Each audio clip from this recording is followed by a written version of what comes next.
All right. Welcome, everybody. I am live with one of the biggest Phoenix Suns fans that I've ever met, good friend of the channel, Thunder Steve 85. And as you guys can see, I am on the Phoenix Suns YouTube channel, and we are going to be doing a live reaction and recap, thoughts, everything on Frank Vogel's press conference, which is starting soon. That's why we just went immediately live. And afterwards, we're going to be talking about the Phoenix Suns off season and just everything Suns. So if you guys are watching along live, do me a huge favor, y'all. Crush that like button, share the show, and hopefully I have a couple of minutes here to introduce my guest and my friend, Thunder Steve 85. How you doing, man? Dude, I am doing great. These days are the best. Right. We've had a lot of good Suns news lately, and we'll talk about it more, but this is right at the top of the list, man. I'm very excited about this announcement today and our new coach, or new coaches, should I say. We got a whole new coaching staff coming for the most part. Exactly, man. I'm pumped, man. This is going to be a great show. This is going to be a fun stream. And this is just a great day for, I think, Phoenix Suns fans in general. I mean, this is a new head coach and, obviously, like you just mentioned, new coaches as well. So it's sort of like a new decade, a new era in Phoenix Suns basketball. So I'm excited, man. Steve, I asked you this earlier. What are you drinking, man? I got an ice cold Rockstar just fresh out of the freezer, and I got a water next to me. So what are you drinking over there, man? Fresh out of the freezer. Yeah. Always a good call. Here comes the press conference, actually. Here we go. Yep. And we'll take questions from the Sun media here. Well, good afternoon, everyone. Thank you all for coming. Thank you for being in attendance. It's my pleasure to introduce Frank Vogel, the next coach of the Phoenix Suns. After an extensive search, we settled on Frank to be our coach. And it's exciting for us today as Phoenix Suns team members because we set out a few years ago to build a foundation of excellence. We set out a few years ago to become a franchise that many would call elite. And we've taken some steps towards our goal of winning a championship. But as we look forward, we needed another leader, someone that could elevate us to the next level. And through this process, after talking to many great candidates, many amazing coaches, we settled on the guy who we think has all the qualities: leadership, honesty, integrity, championship experience, a love for the game, a passion for the community. Those are the attributes and the traits that Frank embodied. And so I'm excited. I hope you guys, and I hope everyone's as excited as I am, as we are, to call Frank the next head coach of the Phoenix Suns. So with that, I'll turn it over to Frank.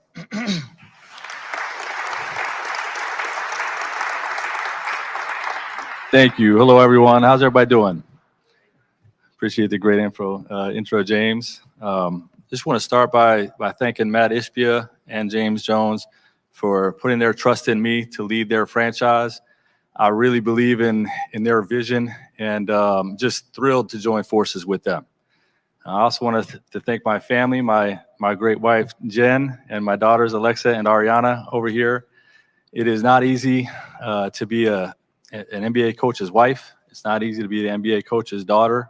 There's a great deal of sacrifice that goes into that. And I'm endlessly thankful for your love and support. Love you guys. This is the beginning of a new era in Phoenix Suns basketball. And it's going to be an exciting one. We are committed to bringing in championship level talent. I will be committed to bringing a championship level culture, both on and off the court, a culture centered around hard work, toughness, intelligence, teamwork. And when we get out there and play, we're going to be scrappy as hell. Like, we're going to have talent out there, but we're going to be a scrappy team that plays harder than our opponent every night. And we're going to be a team that makes this community very proud. So with that, I'll open up to questions.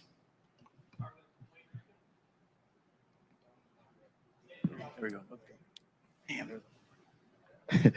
Congratulations, Frank. Welcome to Phoenix. I'm curious, when you look at just what James talked about as far as what you bring, getting back into this as a coach, like obviously you had been out of it. So what was the draw here that made you say, hey, I'm coming back out and I want to coach again in the NBA? All of the above is the answer to that. Everything about this situation is attractive to me.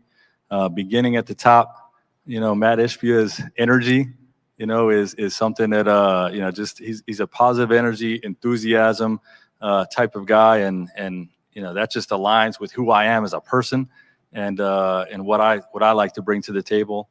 So I love what, the energy he's infused into this organization and this community. And then James, my conversations with James have really been positive. I got a great deal of respect for him, his knowledge, his experience, his selflessness. He's really committed to doing whatever the coach needs to build a championship, to build a champion. And, that's all very attractive. The current roster always plays a factor in every job, but in this case, it really played a factor. I love what we can accomplish. The firepower that we have, with those two prolific, savage scorers with bookends and Chris and DeAndre at the point guard and center position, and a lot of the other pieces, I feel like we can do great things right away. And obviously this city, this community is a destination. It's a destination for coaches. It's a destination for players, and I feel like we're going to be able to attract some real talent, and hopefully have just one hell of a run here. About Booker and Durant, how often have you had talks with them since and even before, and just how are you feeling about those conversations you've had with those two? Right. Well, I don't have a lot of experience prior to this process. I did coach Devin in, I believe, his first All-Star game a couple years back. So that was fun. And, I had met KD a few years back at one of the other All-Star games, I think when I was with the Pacers. So, limited experience there, but had great conversations with those guys after being hired. And, a lot of our beliefs are really aligned. A lot of our expectations and hopes for what we want to do to this league this year, we're all very excited about it.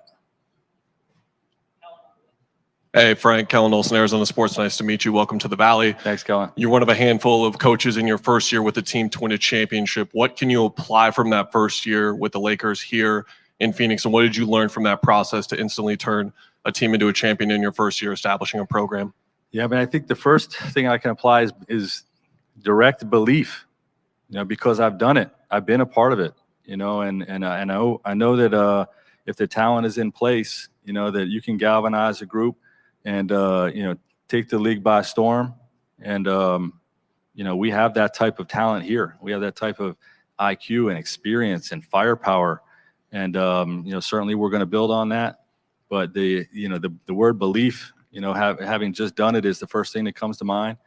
My process, even beyond that year, over the years of 10 and a half years being a head coach and 20-something years of being in this league, just so many lessons learned over those years, so many great coaches I've learned from, so many great players I've worked with. I think all of those things can be channeled into our efforts with this year's team to hopefully do something great. Hey, Coach. Gerald Bourget, PHNX. Nice to meet you. Welcome to the Valley. Hi, Gerald. Obviously, you are a defensive-minded coach. You've got that acumen. You've worked with a number of elite shot blockers over the years as well. When you look at this particular roster, the way that Booker and KD on that end and EA's tools on that end, or what excites you about this team's defensive potential? Yeah, well, I think it starts with the big fella. I've always had elite rim protectors, and you can get the job done, without that. But boy, when you got a guy like that in front of the basket, deterring everything that comes to the rim, you just get stronger, in everything, because the perimeter can push up more and be aggressive. And, I have a scheme that I believe is the best in the league at, tailoring, those strengths, into the group. And, so I believe in that. I really love how Devin and Kevin compete on the defensive end. KD even hit me, when we were talking, he says, I can't wait to guard in your system. Like he wants to get after on both sides of the ball. He feels like that's, it's something that really gets him going on the other end. And I love that. Like, all our guys have to be two-way players, and I think those guys are going to be great. Hey, Coach Mark McClune, 3TV, CBS 5, Arizona's family right here. Welcome Hey, to Mark. town. Hey, you mentioned the scrappy mentality that you are trying to build. How do you go about blending that with elite talent and have that scrappy mentality carry over? Yeah, I think it starts with the work. When we get after it in practice and training camp, I think we set a tone very early on of what's expected, of really how we coach practice, how we coach our film sessions. But our guys are going to hear that the number one habit that we develop all year is that we have to play harder and tougher and with more hustle than our opponents every night. Because if you develop that habit over 82 games, boy, when you come playoff time, when every team's trying to ratchet it up, like, it's already going to be there for us. So it's just something. It's going to be a way of life for us. From the beginning of training camp all the way into the playoffs. Hi, Frank. Doug Haller with The Athletic. Hi, Doug. When you come into a situation like this with established stars, and obviously you've done that already in your career, what is the key to gaining their trust? I just think communication is probably always the biggest key. They're going to see, all of my players have always seen a genuineness to partner up with them and to do everything I can to put them in position to reach their goals, both individual goals and team goals. And, I think those relationships, are everything when you're trying to achieve what we're trying to achieve. And, we'll put a great deal of effort into that. And, I believe in where it's going to go. Hey, Frank. Barry Bloom from Sportico. Great to see you again. Welcome. Good to see you, Barry. So just piggybacking off of that question, I mean, you dealt with no bigger stars or egos in LA than LeBron and AD. How does that translate to how you're going to handle the group here, which has obviously a lot of stars and egos? Well, I think there was lessons learned, but I think the experience of dealing with those guys in LA really gave me a PhD in the head coach star player partnership. Where we're gonna present plans to them, and we're not going to ask them to do too much. I mean, the job is going to be done at a high level in terms of creating the game plans and how we're going to play, style of play, all those types of things. But allowing them an opportunity to weigh in on what we're doing. I think those partnerships are key. I feel like I hit it out of the park with those guys in LA, and I feel like I'm going to do the same thing with these guys here. Up quick, what's your philosophy on talking with the players? I mean, we have a manager over here with the Diamondbacks who interfaces with his players every day. Is that your philosophy too? I hope so. Yeah, if I'm not touching those guys, each player on my team every day, then I'm not doing my job. It's very, very important to me to understand, what the pulse of our team is, right? And I always tell my assistant coaches, my trainers, like, I want to know what guys are feeling, when they're coming in, and if somebody's not feeling great about their role or what's happening, I want to know about it so we can address it and help those guys. Because I want to build a culture where our team, our players, they're going to enjoy wanting to come to work every day, right? And I think that starts with those types of communications. Coach Richard Tynes, Fox 10 Phoenix, welcome to the Valley. Thank you, Richard. You kind of talked about the proof is in the pudding. You've won before, and you touched on the roster here was a big reason why you wanted to come here. You obviously know what a championship team looks like. When you look at this team, how close is this team to winning a title, and what would it mean to you to bring this franchise its first ever NBA title? Well, I'll answer the second question first. It would mean the world to me. I know what it's like, to be a fan that wants to taste that championship. And, I am just thrilled with the opportunity, to be the coach that leads this team to its first, and in terms of how close are we? I mean, you look at those guys that we just talked about before. We're very close. A lot of things have to go our way. You need a lot of luck and you need some breaks along the way. But I feel like, the foundation is in place, and, we got to, make some moves around the edges, and we got to put in the work, right? It does not happen organically. a great deal of effort and sacrifice and togetherness has to be achieved for us to become a championship team, but I believe we can do it. Hey, Frank, Jordan Spurgeon, Sports 360 AZ. Welcome to the Valley. Thanks, Jordan. You touched earlier on how you understand that, you know, this is a growing area. It's a destination city. Phoenix is a place that a lot of people want to be. What do you know about the Valley and maybe the brief stints that you've been able to stop by here? And what are some of the experiences you're looking forward to having, you know, you and your family out here away from basketball? Yeah, well, you know, my first really experience with the city was when one of my favorite players growing up, Charles Barkley, you know, on the team that I grew up rooting for, the Philadelphia 76ers, got traded out here. And, you know, their team, our team, the Sixers, became very bad, and you guys became very good. So I really followed that team. And I love the way they were built with KJ and Marley and Dumas, Charles, Mark West, Ainge and Chambers off the bench, you know, Oliver Miller, the coach Frank Johnson. Like that was a team that I think you all fell in love with, and you know, from afar, I did as well. So that's the first time I really started thinking about Phoenix as a great basketball city. You know, things I'm interested in. You know, it's a great community. You know, every time you come here, you walk outside, you feel the warm weather, and everything just feels better. You know, so the weather is a factor, but it is a great sports town. You know, and it's a place that people want to be, and we're excited to be here. Luke Liddon with 12 Sports. Coach, welcome to the Valley. I'm curious. We touched on rim protectors earlier in this press conference. What do you see? What value do you see DeAndre Ayton bringing to the team, and how do you feel like you can unlock his full potential? Yeah, well, I think he can be one of the best centers in the league.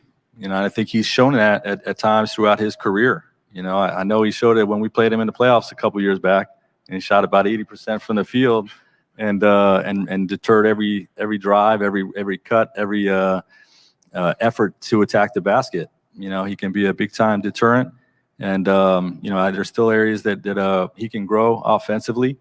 But I'm intent on really connecting with him, and you know, restoring him to an all-star level player. Dana Scott, Arizona Republic. Congratulations on getting the job, Coach. Thanks, Dana. Question about coaching staff and the moves you made. Obviously, the news with David Fizdale coming. Obviously, you have a history with Fizdale, and when you were a player, James, also with you, Frank, as having him as an assistant in LA. What is you expecting from this coaching staff, and what is the continuity that you expect for Fizdale to bring to this coaching staff? Well, I think, you know, the first thing with Coach Fizz is, you know, the game has changed and continues to change so much, you know, over the last 5, 7, 10 years, you know, with the new style of play. Everyone talks about the modern NBA. So to have Fizz in my on my staff and in the trenches with me in LA, you know, when we were trying to utilize and continue to grow and evolve the system that we use, which, by the way, is a completely different system than we used, you know, back as early as whatever 7, 8, 9 years ago in Indiana. You know, it's the evolution has been necessary, and I love the way we changed, you know, to the scheme and system to come into LA and won the championship in year 1. But the league continues to change even more since then. So I think that immediate corporate knowledge is something that really draws or makes Fizdale attractive to me. But I got great chemistry with him too. Like, we work our asses off, but we have a lot of fun in the process. And you know, I just really respect his pedigree, his championship pedigree as an assistant coach, and the fact that he's been a head coach in this league, you know, is always comforting. You know, when, you know, to have somebody like that on your staff, you know, that has been through all the decisions that go into managing this position. So yeah, I'm excited about that. Yeah, James, just curious.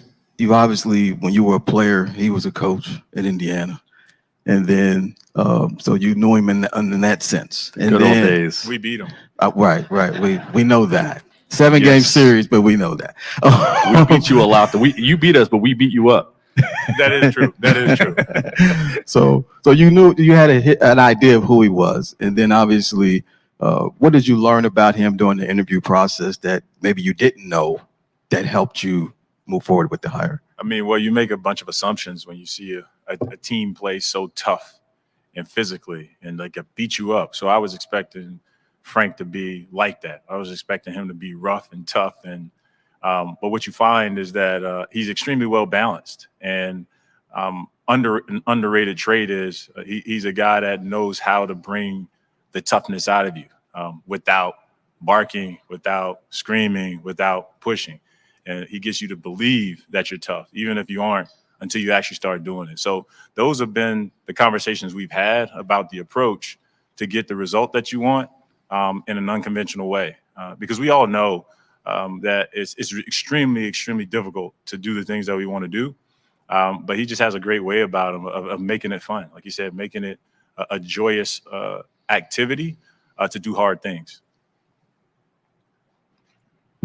Frank, Nick King back here from Channel 3, Channel 5. Hi, Nick. Welcome to the Valley. Thank you. Your time in the last year plus not being a head coach, what do you learn either about yourself or the game, the NBA, just kind of taking a step back? Yeah, well, I mean, I think the biggest thing more than what I learned is just the value in recovery. You know, I think when you go from one head coaching job to the next, you know, in a matter of days or weeks, you know, that can be very taxing on your body. And, you know, to be able to get away and really invest in my family for a year and recharge my batteries, it proves huge dividends. You know, this is what I had prior to taking over with the Lakers. And, you know, I really believe that, you know, that type of time away just recenters yourself so you can come in and just do a phenomenal job.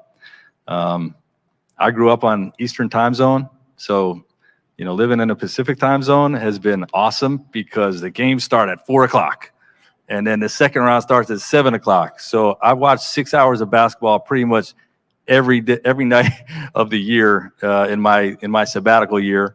And, you know, I continue to study it from a different perspective and learn and grow and see how the league is changing. And, you know, hopefully we can incorporate some of those lessons. Coach Craig Fouye, ABC 15 here in town. Hi, Craig. Kevin Young was a candidate for your job that you have now. Yes. He's staying on the staff. How do you navigate that road moving forward with Kevin? And sometimes it's not easy for two guys that are vying for the same job to end up on the same staff. Right. That's not typical. How do you navigate those waters now moving forward with Kevin? Yeah, it begins with empathy, you know, because obviously there's going to be a natural disappointment. But I know Kevin, and Kevin has incredible basketball integrity, incredible. And, you know, since it's been sort of announced that we're going to work together, I've had numerous people from his past reach out to me and just double down on that level of, you know, what a great guy he is and what his basketball integrity is about. And I've got a high level of respect for him. Kevin's going to be a head coach in this league very soon, you know, and he understands that. And I think the whole league understands that. He and I also have a common thread in that we both worked or came up in some ways under my mentor, Jim O'Brien. He got to work with him in Philly for a few years.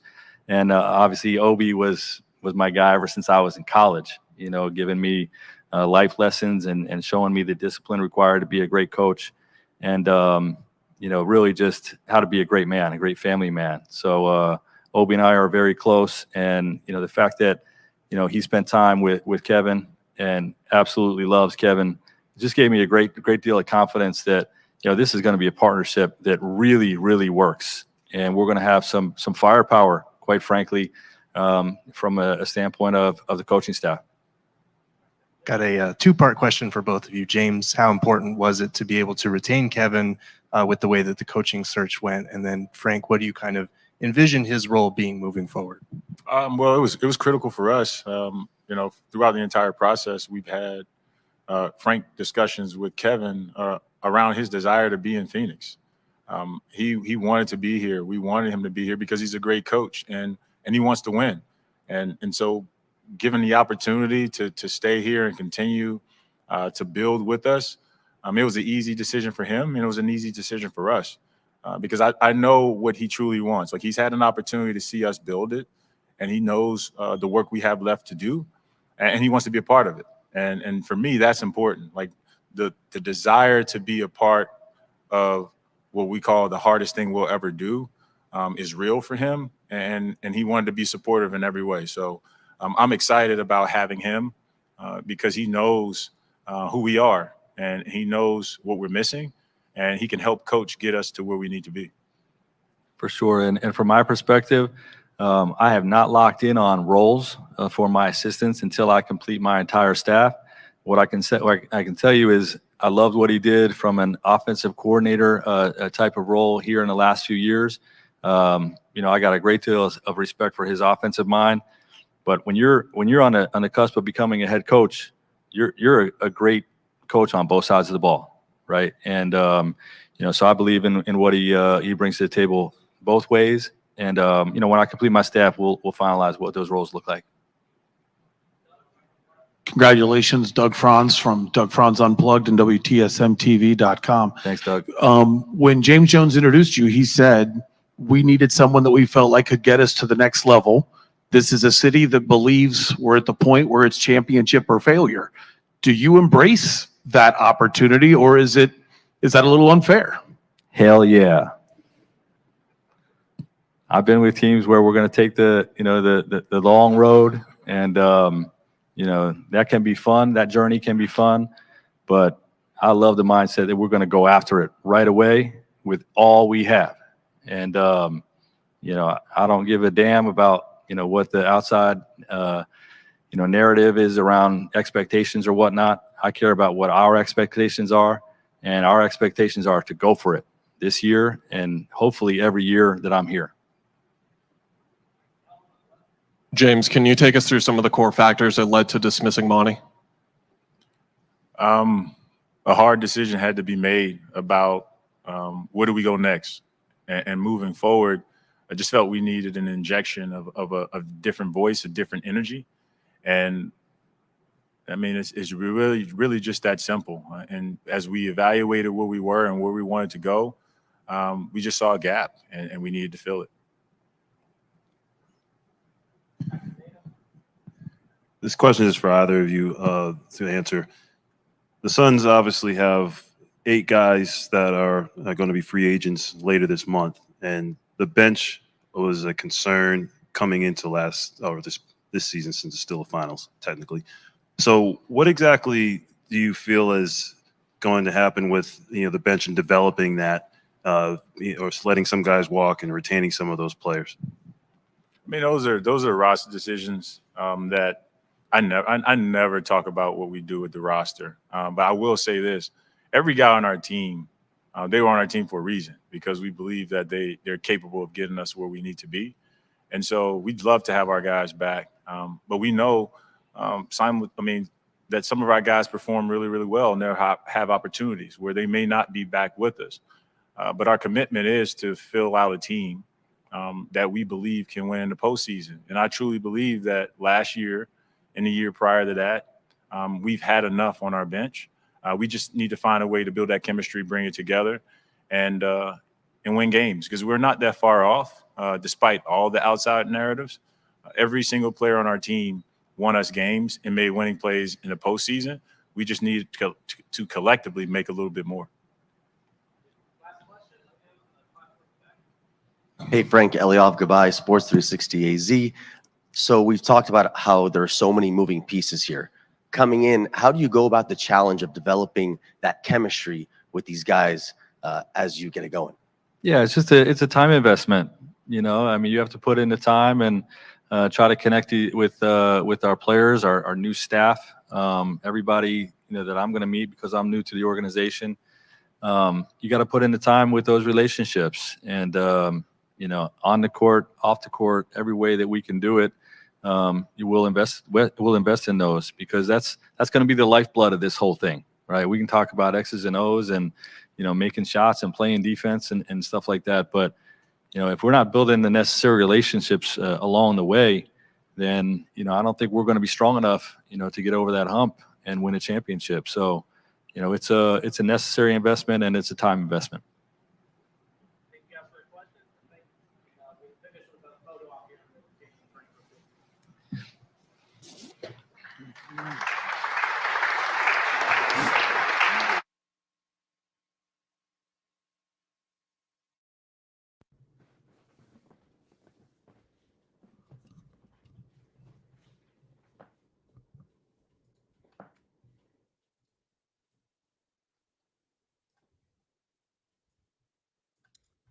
Okay. Well, that was pretty awesome. Just making sure we're not missing anything. I think they're just going to take pictures and stuff. Looks like James Jones was drinking an energy drink too. Well, a lot to unpack there, Steve. Yeah. Wow. Lots to unpack. I, like you, was taking more just kind of key headlines. I wasn't like just typing away at my computer. But I think I got a good little recap of what he said, what James Jones said. So I'll start with my kind of initial reactions, and then I'll let you kind of take over for a minute. First off, Frank Vogel seems like a very nice guy. Seems very optimistic and happy to be here. And it also seems like, you know, I feel like his experience really is going to show here. And the way that he would sort of change his tone a little bit when he was talking about some things that we're about to go over, you could tell that's because of years in this league, years of coaching. And I think all Suns fans should be excited. I mean, just it's kind of like when Matt Ishbia took over and we were live talking about it. Go back and rewatch it. Like, the things he was saying was awesome. And, you know, I think James Jones talked about it when Kellen had to ask that awkward, tough question about Monty Williams getting fired. He pretty much said, what would he say? Like a different voice, different energy. Like, that's what you need, man. I've always said it. I'm not a big football guy, but I always know in football, coaches always go first. We've clearly seen that this offseason. Coaches always go first. Doesn't matter if you want a title or not. And that's what has to happen, man. New voice, new energy, new system. So those are kind of just my takeaways. We'll go over like key phrases and notes that he said. But Steve, your initial thoughts and reaction. Talk to me, man. My initial thoughts and reactions is that Frank said all the right things. Preach. And it was genuine. Yeah. That's the biggest part. I mean, this wasn't scripted. These questions aren't scripted, guys. Facts. He doesn't know what he's going to be asked. He's coming into a new team, new town, new situation. He's been off work for a year. Yep. But it seems like he's just been watching basketball the whole time, and just hearing about Frank and learning that he was going to be our coach. I obviously read up on him. I've known Frank since he was the coach over there in Indiana. Yep. But this guy is like a total basketball junkie. He's like all of us, which is really cool to see that, like, hey, even when he's off work this last year, I mean, he even said it, like, being here on the West Coast, you start watching basketball earlier in the day, watches basketball all day. Like, he didn't skip a beat. So I think Frank knew that he was going to be coming back to coach. He just took a year off, and I think that year off's really important. I'm sure we'll talk about that later, Brandon. But I just kind of agree with everything you said as far as, like, with Matt Ishbia's conference. It was very positive. Like, the positive energy you can like feel through your computer monitor or your phone, wherever you're watching this. You can really get a sense for it. And I felt like it was mirrored here. It's almost like it's a perfect fit. Frank, Ishbia, James Jones are all very positive people. And if you know anything about these guys, you know that. So it was very, very good to see that that's very much on the same page with Frank Vogel. Not surprised. You got to imagine that Matt and James would want to hire somebody that is equally on that same page, right? Yeah, absolutely, man. No, I think you summed it up pretty well there. I like the word you used, genuine, and just him. It's all about business with him, but I think it's also kind of like you also mentioned, Frank Vogel, Matt Ishbia, and James Jones. That is a team right there. That is a core right there. and we're obviously going to be going all over it and everything. And also, you guys, if you're just joining the show, stick around because we're going to be talking about the Phoenix Suns off season, going to be asking each other questions and talking all things Suns. So once again, everybody, make sure to crush that like button. I am live with one of my good friends, Thunder Steve 85. All of his links are down below in the description if you want to check him out. He's one of the biggest Suns fans I've ever met. One of the biggest gaming fans I've ever met, if you can't tell by his excellent background right there. And Steve's a good friend, man. I've known you for years, and I'm really excited to talk about this. So, Steve, we can kind of go down the list here. At least it's my list of things that he said. And it kind of, I guess it really starts with what James Jones said. I think James Jones said this. Again, my notes are all over the place. I might be paraphrasing some things here. But they talked about, a foundation of excellence and being elite. And this is obviously a new era, a beginning of a new era, if you will. And again, just talking about Frank Vogel's, championship experience and his experience in the league. I think one of the quotes there was that Frank Vogel wants to, I don't know if implement is the right word, but Frank Vogel wants to bring a championship level talent, culture, hard work, and teamwork to the Phoenix Suns. First off, that reminded me of Matt Ishbia when he said that. Like, I thought of Matt Ishbia immediately when he said that. And then the actual quote here is, "This is the beginning of a new era in Phoenix Suns basketball. We are committed to bringing in championship level talent." One thing I like that I think both Frank Vogel and James Jones said was that, and we've known this even before Kevin Durant got here, but now especially after KD, that Phoenix is now a city destination and is attracting real talent. And Frank Vogel said that he hopes to have a hell of a run here. So just kind of starting off with that, any takeaways? I don't know if you wrote anything down that stood out to you. What are you thinking, man?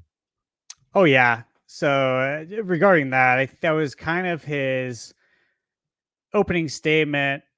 James mentioned that our franchise can be elite, and that the new leader or coach of our team can elevate us to the next level with his leadership, honesty, integrity, passion for the game, and championship experience. And, Frank mentioned that he's committed to bringing in the championship talent, the culture on and off the court, which obviously is really important. They go hand in hand. Like, if you don't get along off the court, you're not going to get along on the court, and vice versa. It can make things tougher. The hard work, Frank mentioned a handful of times, scrappy as hell. Yep. I love that. Let's go. Being someone who's played basketball my whole life, I completely believe in that. You go 120% every time you hit the court. It doesn't matter who you're playing. Yep. You're always scrappy. Yeah. I want to see guys diving on the floor for the ball, sacrificing their bodies. We do. And he said we're going to play harder than our opponent every single night. He said that a few times too. He did. And the thing is like, yeah, guys, we might be able to say, well, I mean, coaches have said that before when they get hired in press conferences. But the thing is, like, if you know about Frank Vogel, this is actually how he rolls. This is how his teams roll. Yeah. In fact, I don't have the stat in front of me. I'm sure somebody could look it up, pull it up, but I'll just throw it out there. When he had the Lakers team, when he took over them, if I recall, they were a bottom 5 defense. Yeah. And he brought them to a top 5 defense. Yep. In that one season. So that says a lot about what Frank brings to the table, which is obviously very exciting. There's a couple other things too. I mean, real quick, I sort of have a stat that relates to what you're talking about. I read this on Arizona Sports. Since his first full year with the Pacers and his 5-season tenure from 2011 to 2016 resulted in a league-wide defensive rankings of 10th, 1st, 8th, 3rd, respectively. Now, that was just his time in Indiana. I would have to obviously dive a little deeper into the Lakers stuff, but that sounded pretty good to me. I mean, like I said, it resulted in a defensive ranking of 10th, 1st, 8th, and 3rd. The top 10. Yeah, that's huge. Yeah, that's huge. Yeah. So, and I'm we sure all it know was the same thing defense with the wins Lakers. Championships. Yeah. Mm-hmm. People forget those Pacers teams were really good, man. And I They know were. the NBA was in a different place back then, but those Pacers teams were great, man. Yeah, one of the things I liked that he was asked was, "What was your draw to Phoenix?" Yeah. Yeah, it's kind of a loaded question, right? In a press conference, like if you're sitting down having a beer with a friend, you can kind of go into detail. But in a press conference, you just never know what you're going to hear. Yeah. But he seemed like completely prepared to answer that, and he said all of the above, and maybe he didn't have to elaborate, but he did. He elaborated in great detail. He said, everything about the Suns situation is attractive, like to the owner's positive energy. And I mean, we could really stop there for a second and just like enjoy that statement right there, because that was never said about Robert Sarver. So like let's all appreciate that. But Yep. he said, when it comes to Matt, he really aligns with him as a person. And then as well with James Jones, the conversations they've had, very positive. Yeah. I mean, if we had a word counter on how many times we heard the word positive, that would be interesting, because you heard it. It was ringing true throughout this whole press conference. And obviously those two have a history together. Frank and James know each other throughout the years. They have a great deal of respect for each other. But again, you mentioned this previously, Brandon, that, Phoenix, he mentioned, is a real destination for coaches, players. We're coming a destination city, and that we have real talent here, and he's ready for, as he said, one hell of a run. Yep. And also, too, I'm sorry to cut you off. Something that stood out to me was he said he was communicating with James Jones, which you obviously have to do. And, there's the interview process and all that. Because I was live in a few days ago, and I said, I think it would have been foolish. We can talk about this later, but I said, I think it would have been foolish to not let Devin Booker and Kevin Durant know that you're hiring Frank Vogel. So it stood out to me when he said, I've been communicating with James Jones. I've been talking with Matt Ishbia. I love his energy. And again, we can talk about this stuff later. But one thing he said that stood out was he said that Kevin Durant texted him and said, I cannot wait to guard in your system. So they clearly were having conversations. And I even lifted up my phone in one of my old shows and I said, I'm pretty sure they at least texted Devin Booker and Kevin Durant about this hiring. And that's really just one of the key takeaways. When he said that, I was like, holy cow, dude, they've been talking to Kevin Durant. I'm pretty sure they were talking to Booker. And, and again, as you mentioned, the amount of times the word positive was used today. And again, it's just like when we got Matt Ishbia. Positivity, excitement. I think Suns fans should be excited, man. Yeah, I think that's huge what you just talked about. And that just shows how far you could say this Suns leadership has come. But like, obviously with bringing in Matt and the whole new leadership team, it just shows like the stark contrast, the difference between our last ownership group and the Matt Ishbia era, the professionalism and the level of respect, the way they, kept Booker and KD in the loop. Yeah, I think a lot of people forget, like, KD's had 4 coaches? Is that right? In the last year? Yeah. And Booker's 5 coaches in 6 years or something like that? Or Yeah. 7 years, something like that. So yeah. So keeping them briefed on everything that's going on in the off season just really shows a great deal of respect between players and owners, which you don't always get that. You actually don't often get that. So it's pretty special to see that. So, we are going to get to it, and you sort of referenced it earlier, and it was in my little notes here. But Liz said, Vogel said taking last year off was really a benefit. Please talk more about that. And you sort of touched on it, but this is really important here, and I feel like it sort of stood out to me. And I think he actually said this. This is sort of a phrase I use: recharged his batteries and spent time with his family. His wife was in attendance and his daughters and all that.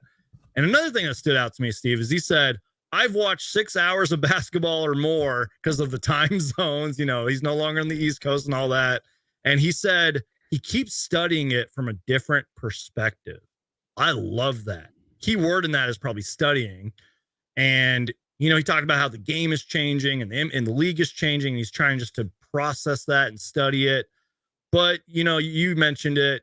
taking a year off, man. Like, quick side note for anybody who cares, I'm currently taking a month off from my other job.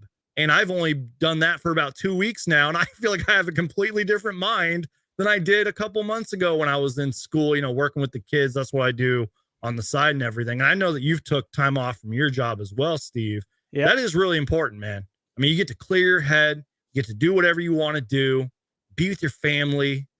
That is really important. So Frank Vogel, he ain't coming in here all stressed out and everything. He's got a clear head. He's had time off. And again, he is watching basketball. He's seeing what's happening in the finals. He saw what happened in the playoffs. And he's, it's going to be a chaotic offseason. He's going to be studying that as well. So any takeaways from that?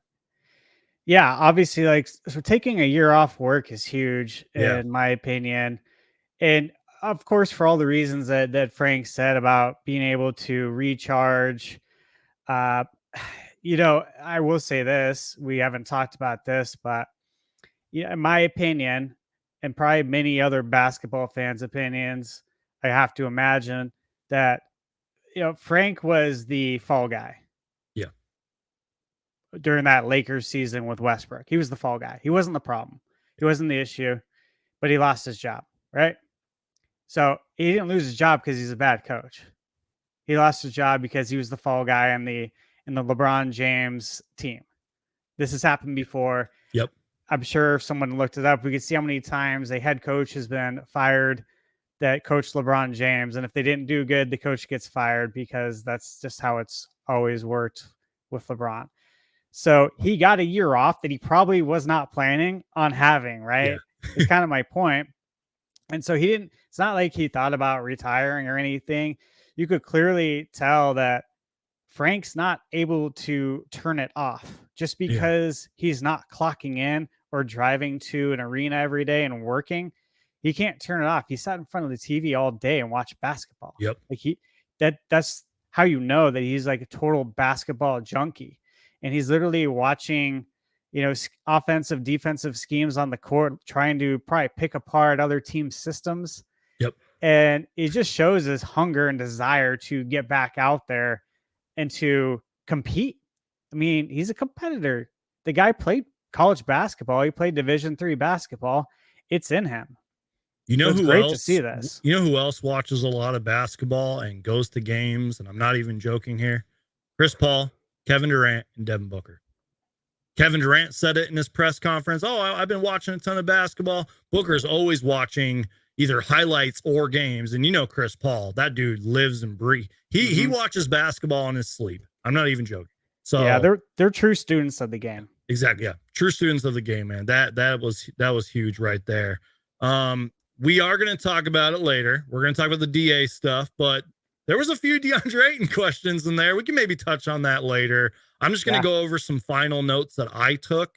He talked about Kevin Young, and I felt like that was sort of an awkward but good question because he is on the staff. And it is. I think it was a fair question. I think the question was something like Kevin Young, was not going for your job, but applied for your job and all that, was in the running. How can you make that work and everything? And I love what he said. And I think this goes back to your word, genuine. He was very genuine about it. He pretty much said Kevin Young's going to be a head coach in this league very soon. He knows that, and the league knows that. And that's great. It goes to show there's no headbutting there. There's no I'm coming for your job, Frank Vogel. No, he's on this staff for a reason. And we're going to talk about it later. Same thing with David Fizdale and whoever else we bring on. But that's good. I like that. And the fact that a head coach who's won a championship said that Kevin Young is going to be a head coach one day, that should inspire all these other, Jordy Fernandez and Charles Lee and all these other guys. Adrian Griffin just got a head coaching job in Milwaukee. That should inspire all these other assistant coaches who are putting in the work. And because let's be real, Monty Williams used to credit his assistant coaches all the time. Like they do a ton of work that we don't see, that we don't talk about enough. So I'm happy Kevin Young's staying on. Any thoughts on that or just anything along those lines? Yeah, I mean, I'm thrilled that Kevin Young's staying on. Obviously, Kevin Young, he probably could have applied for some other head coaching positions. Oh yeah. What I like is kind of what James said after that question. But he said Kevin wants to stay in Phoenix and that he wants to win. So it was an easy decision for both sides. James said that what he truly wants and knows the work that we have left to do here. And to me, the way I took that is Kevin Young knows we have unfinished business here. We have a job to do here, and we're close. And he doesn't want to leave Phoenix to go pursue a coaching career as a head coach somewhere else. Like, he wants to finish what's been started here. And I know personally that there's players on our team that don't want him to go. He's got a great relationship with Book, with CP, and with KD from what I've gathered in this short time. Yeah. So the players want him here too. Like, he's part of this team. So I'm very happy that Kevin Young's staying here. Yeah. Because he could be something really special. Yeah, no doubt. Real quick, I want to go back and re-listen to a certain clip, if I can find it. Pretty much, and we both sort of had our own reaction to this. I actually can't find it, but I will kind of paraphrase what he said when they were talking about championship expectations every year and everything. Let me just make sure I'm getting this right. Frank Vogel on embracing championship or bust mentality in Phoenix. Frank Vogel said, hell yeah. And I love that. And he also said that they're going to go after it every year. I think he said that a few times, kind of like how he was talking about going after it on the court and every single day and everything. But I also like how he said, we're going after like our own expectations, not everyone else's. And then he also said that he hopes that they can compete for a title every year he's here. That was huge. Right. And I like that he mentioned that we don't basically care what the mainstream sports media like ESPN has to say, because he's like, we're listening to we all know they're just going to we all know they're just going to cover the Lakers, you know, excessively, and probably the Knicks, because they want to get that regional coverage like they always do. No big deal. He's probably so used to that, man. Yeah, I'm sure he's totally used to that. But yeah, I loved what he had to say. One thing I appreciated and I thought was somewhat amusing is that he said, you know, it would mean the world to bring the Suns their first championship. He knows what it's like to be a fan in that position. He said he feels like we have the foundation in place. And I also thought it was interesting that he said he knows the 92-93 Suns very well, because he was on the opposite end of the Barkley trade, being a Philadelphia 76ers fan. So he knew our team very well and watched us. And I was like, again, basketball junkie. Like, dude, you know when he's throwing out Oliver Miller's name. Big O and Richard Dumas too. Yeah. That was his rookie season. Yep.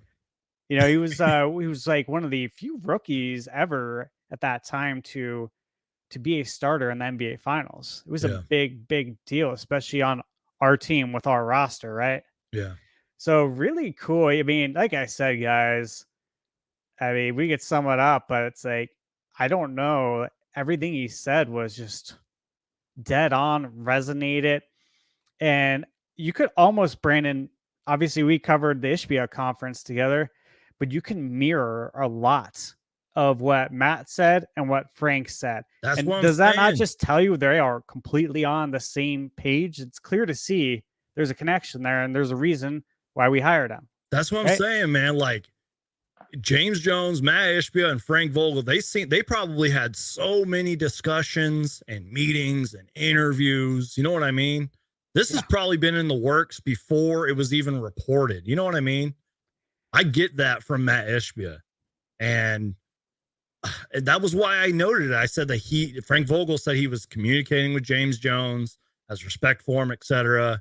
And you're right, man. A lot of what Frank said kind of reminded me of the Matt Ishbia press conference and everything. So, and, you know, again, it's a different voice. It's a different energy, new system. And I'm just super excited, man. Frank Vogel, this was an A+ press conference in my opinion. And I think a lot of the tough and right questions were asked. I think he handled it very well. I mean, this isn't his first go around. He's probably done a million of these press conferences.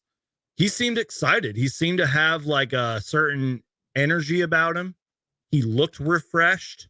And like I said, he looks like a nice guy and everything. And I think Suns fans are going to like him, man. And if he is real, or how do I word this? If he's going to bring in, you know how he kept talking about, we're going to go at it every single possession and we're going to work our tails off and all that. Yeah. I think we're going to see a completely different Phoenix Suns team, man. If he is going to bring in those philosophies and system and again, like with KD saying, I can't wait to guard in your system. I can't wait to hear what else KD has to say about Frank Vogel. That stood out, man. I'm pumped, bro. This is huge. That's huge coming from KD. You know, he's obviously a first ballot Hall of Famer.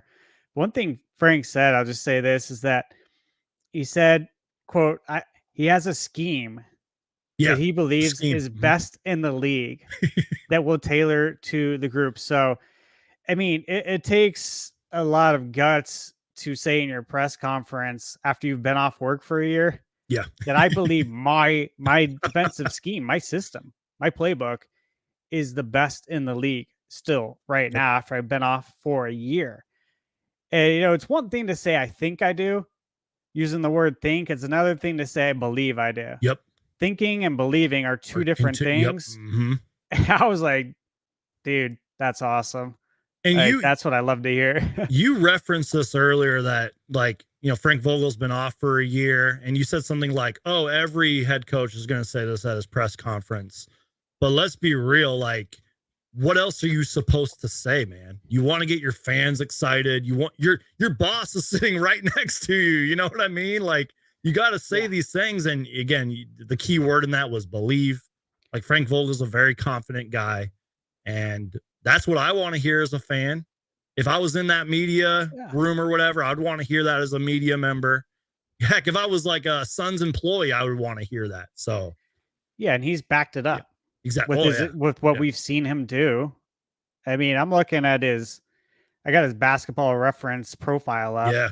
Frank's been coaching since 2001. Yep. 2001 too. So here we are, guys. I mean, he's going on, including the year off, he's going on like what, 22 years about? Yeah. Mm-hmm.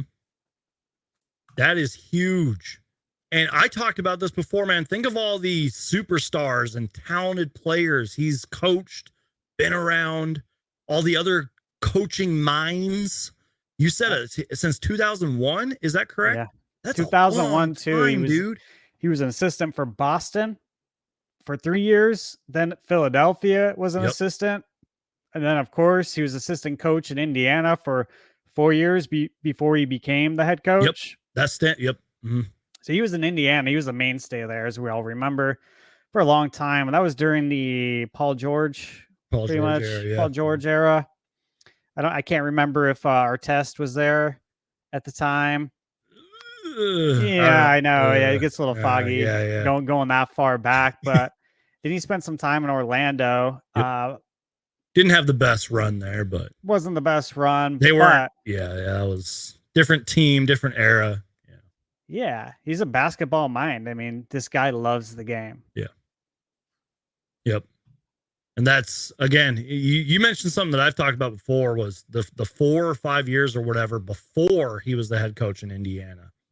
That stood out to me. I like going back and looking at coaching resumes and everything. And I believe we're in good hands here, Suns fans. I really do.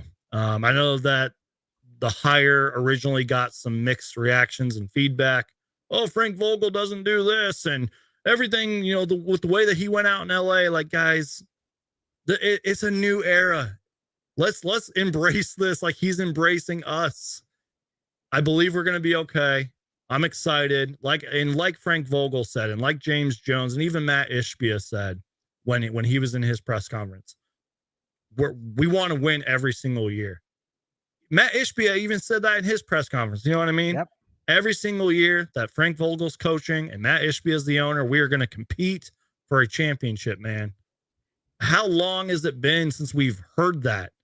You know, when Sarver was here and when, you know, the last decade and everything, like we haven't had this energy and these words and just this excitement around the Valley. You know what I mean? It's we should be excited, Suns fans. Like we never knew what we were gonna get going into an off season with Sarver, right? Like I was thinking about it a little bit earlier today, just about the difference, because obviously, if you guys know, Brandon, I'm sure you've talked about it, but we paid money, good money, to keep Kevin Young.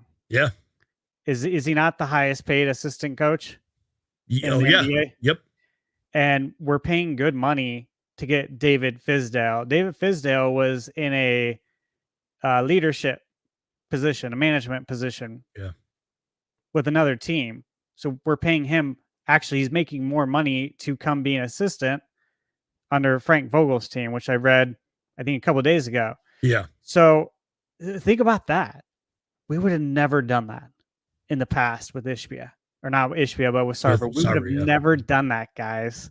So think about that. And then I thought about, man, how many times did we not pay guys and they ended up walking? Like, think about it. Joe Johnson, Amari Stoudemire. Instead, who do we get? We signed Josh Childress to like a 5-year deal, and we signed Hakeem Warwick. Poor man's versions at best of the all-star talent that we let walk away because of money. And this is not an issue anymore with Ishbia. So like, that's just something that's very comforting. I think it should be comforting for all of us as Suns fans to know that we have an owner that when he has talent, we're going to actually keep it. Preach. Now, coaching details, I guess, like in terms of contract and money, are kind of hard to figure out. But I don't know if it's been Gambo or if it was Bobby Marks of ESPN. I think Kevin Young's going to be making around $2 million. And think about it. It's less pressure. He's just the assistant coach. Now, obviously, there is a lot of pressure with that job, but you get my point. Yeah. At the end of the day, it's all on Frank Vogel in a way. And getting paid that money, being the highest paid assistant coach in the league. First off, there's a little bit of reputation right there. But two, again, less pressure, you know. Shout out to Kevin Young, man. He deserves it. And, you know, with what you were saying about the last like decade and everything in the Sarver era, we didn't know what to expect every year. And even though I was a defender of him when we had Ryan McDonough as our GM, I was so wrong about Ryan McDonough, man. But I guess my point being is that Suns fans should be excited. And this is just a new era, a different, a new Phoenix Suns, you know what I mean? And also when you were talking about, you know, when we didn't pay people or bring on the people that we should have, that reminded me of that Dan Marley clip that I clipped when you said that Robert Sarver, what was it? Lindsey Hunter. He hired Lindsey Hunter, I believe. Yeah. Over Dan Marley.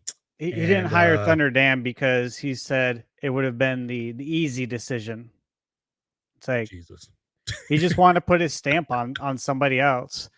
So if they were successful, it would show that, hey, you know, I'm doing good here. Maybe he can get out from under Jerry Colangelo's shadow. Yeah, exactly. But he never did, as we all know that. Just real quick, I really doubt David Fizdale gets a press I wish conference. we did. But I mean, you got a clip though. Yeah, it's mainly for the head coach. But yeah, we can react to a certain David Fizdale clip if you would like, and then we can really get your thoughts and your opinion on it. I'm just talking while the ad plays because I like everyone's got to make fire. that ad revenue. What were you saying? I'm sorry. I like Fizdale's fire, and we'll see it in this clip right here. Brandon and I were just talking about this. Yeah. Before we went live, but dude's got some fire. Let me just share the screen real quick, and we'll react to this. We're also going to react to something else, and then we will kind of give our final thoughts on this press conference, and then we'll talk more about the Suns off season. Yeah, and you know, if you want to preface this, guys, if you haven't seen this, this is from when Fizdale was the head coach of the Grizzlies in 2017 after the team lost to the Spurs in game 2 of the 2017 playoffs. And, you know, he didn't let the officials off the hook here. So enjoy this. All right, guys, check this out. Here we go. You know, it's unfortunate that I got a guy like Mike Conley who in his whole career has got 0 technical fouls and just cannot seem to get the proper respect from the officials that he deserves.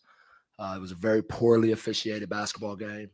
Zach Randolph, the most rugged guy in the game, had 0 free throws, but somehow Kawhi Leonard had 19 free throws. First half, we shot 19 shots in the paint, and we had 6 free throws. They shot 11 times in the paint, and they had 23 free throws. I'm not a numbers guy, but that doesn't seem to add up. Overall, 35 times we shot the ball in the paint. We had 15 free throws for the game. They shot 18 times in the paint and had 32 free throws. Kawhi shot more free throws than our whole team. Explain it to me.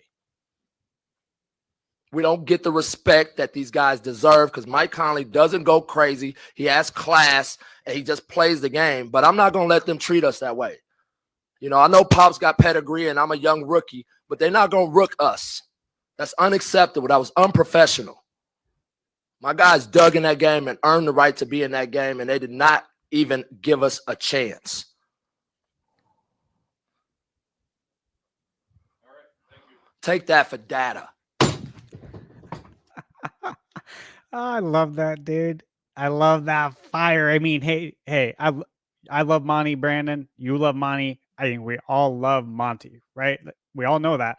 How many times, though, how do we wish that maybe Monty did that in a press conference, right? After the fact? Yeah. Because hearing what Fizdale said, it's got to resonate with Suns fans, right? Like how many times do we not get to the free throw line, even though we're getting fouled and the other team's shooting exponentially more free throws? Yeah. So I appreciate that rant that he gave, and I appreciate that he just kept it real and said, I don't care. Like, I'm going to say what's up because this is the truth. And that's sort of what I'm hoping. I'm not saying Frank Vogel needs to do this every single game because it would just get old and annoying, and Frank Vogel would look like a crybaby. But that's what we kind of need more. And I think Frank Vogel has done that and will do that. He's done that in the past. He'll call out the referees. Heck, he'll probably call out his players if he has to. He'll call out the media, God forbid, if they say something wrong or if they're talking about the Lakers and all that. But even David Fitzdale, I mean, he's going to be an assistant, and I hope he brings that fire.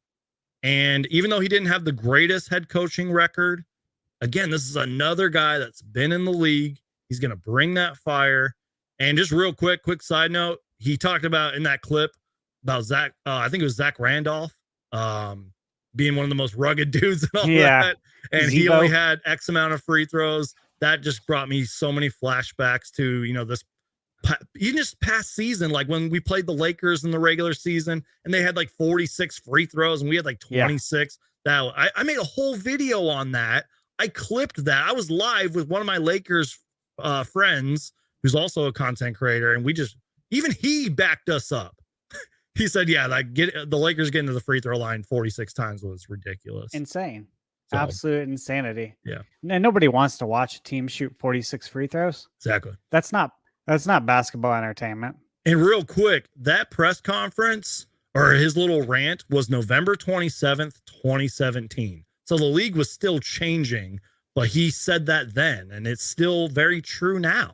You know what I mean? And it is. I just hope Frank Vogel does that. I hope he'll have that fire in him after certain games. So. Talking about Fizdale, guys, just to kind of piggyback off that. Fizdale has been an assistant coach in the league since 2003. Yep. So pretty much the same time as Vogel.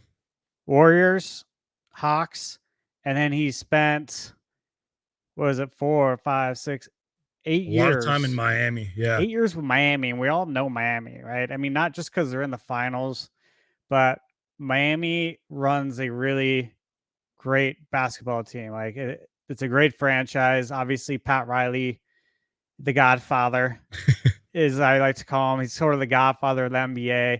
There's a weird stat about I think he's been part of the NBA Finals. Yep. For like 29. Was it 29? I thought it was 19. 19?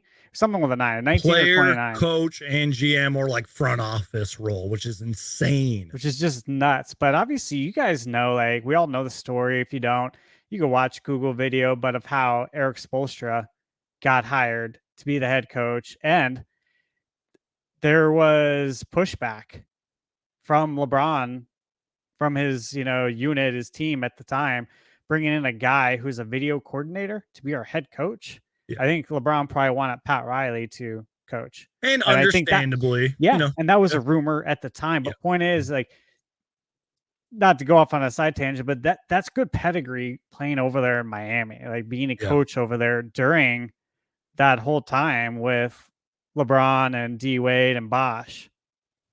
That just shows another coach that knows how to handle personalities, egos. That's important. We all know that. And real quick with David Fizdale, in Woj's report, because he was in the front office for the Utah Jazz, and they obviously had, for the most part, a pretty good season. They sort of lived, above their expectations. Well above. Sort of overachieved, if you will. But one thing Woj said in his report, and I'm sort of paraphrasing, was he made an impact on that front office. Woj said something like that. And I think that goes along with the years of experience that Fizdale has, that Miami Heat culture, if you will. He probably brought all of that to Utah. And apparently they didn't want to let him go. And that makes a lot of sense, because I believe Utah has a pretty bright future. I mean, they obviously got Will Hardy as their head coach. They got, Larry Markin and a lot of young guys over there. They got assets and everything. Right. And who's they running probably the didn't show? want to let him go, man. Who's running the show in Utah? We all know. Long range Danny Ainge. Yeah. I was trying to think of who else is. I forgot the guy. Justin something. But yeah, it's Danny Ainge. Yeah. Danny knows talent. I mean, he's done this before. He's been doing this for a long time, actually. So the fact that Danny didn't want to let Fizdale go, has a little bit extra meaning to me, in my opinion. It means more. That's why it stood out. Than some dude I don't know. It's Danny Ainge, man.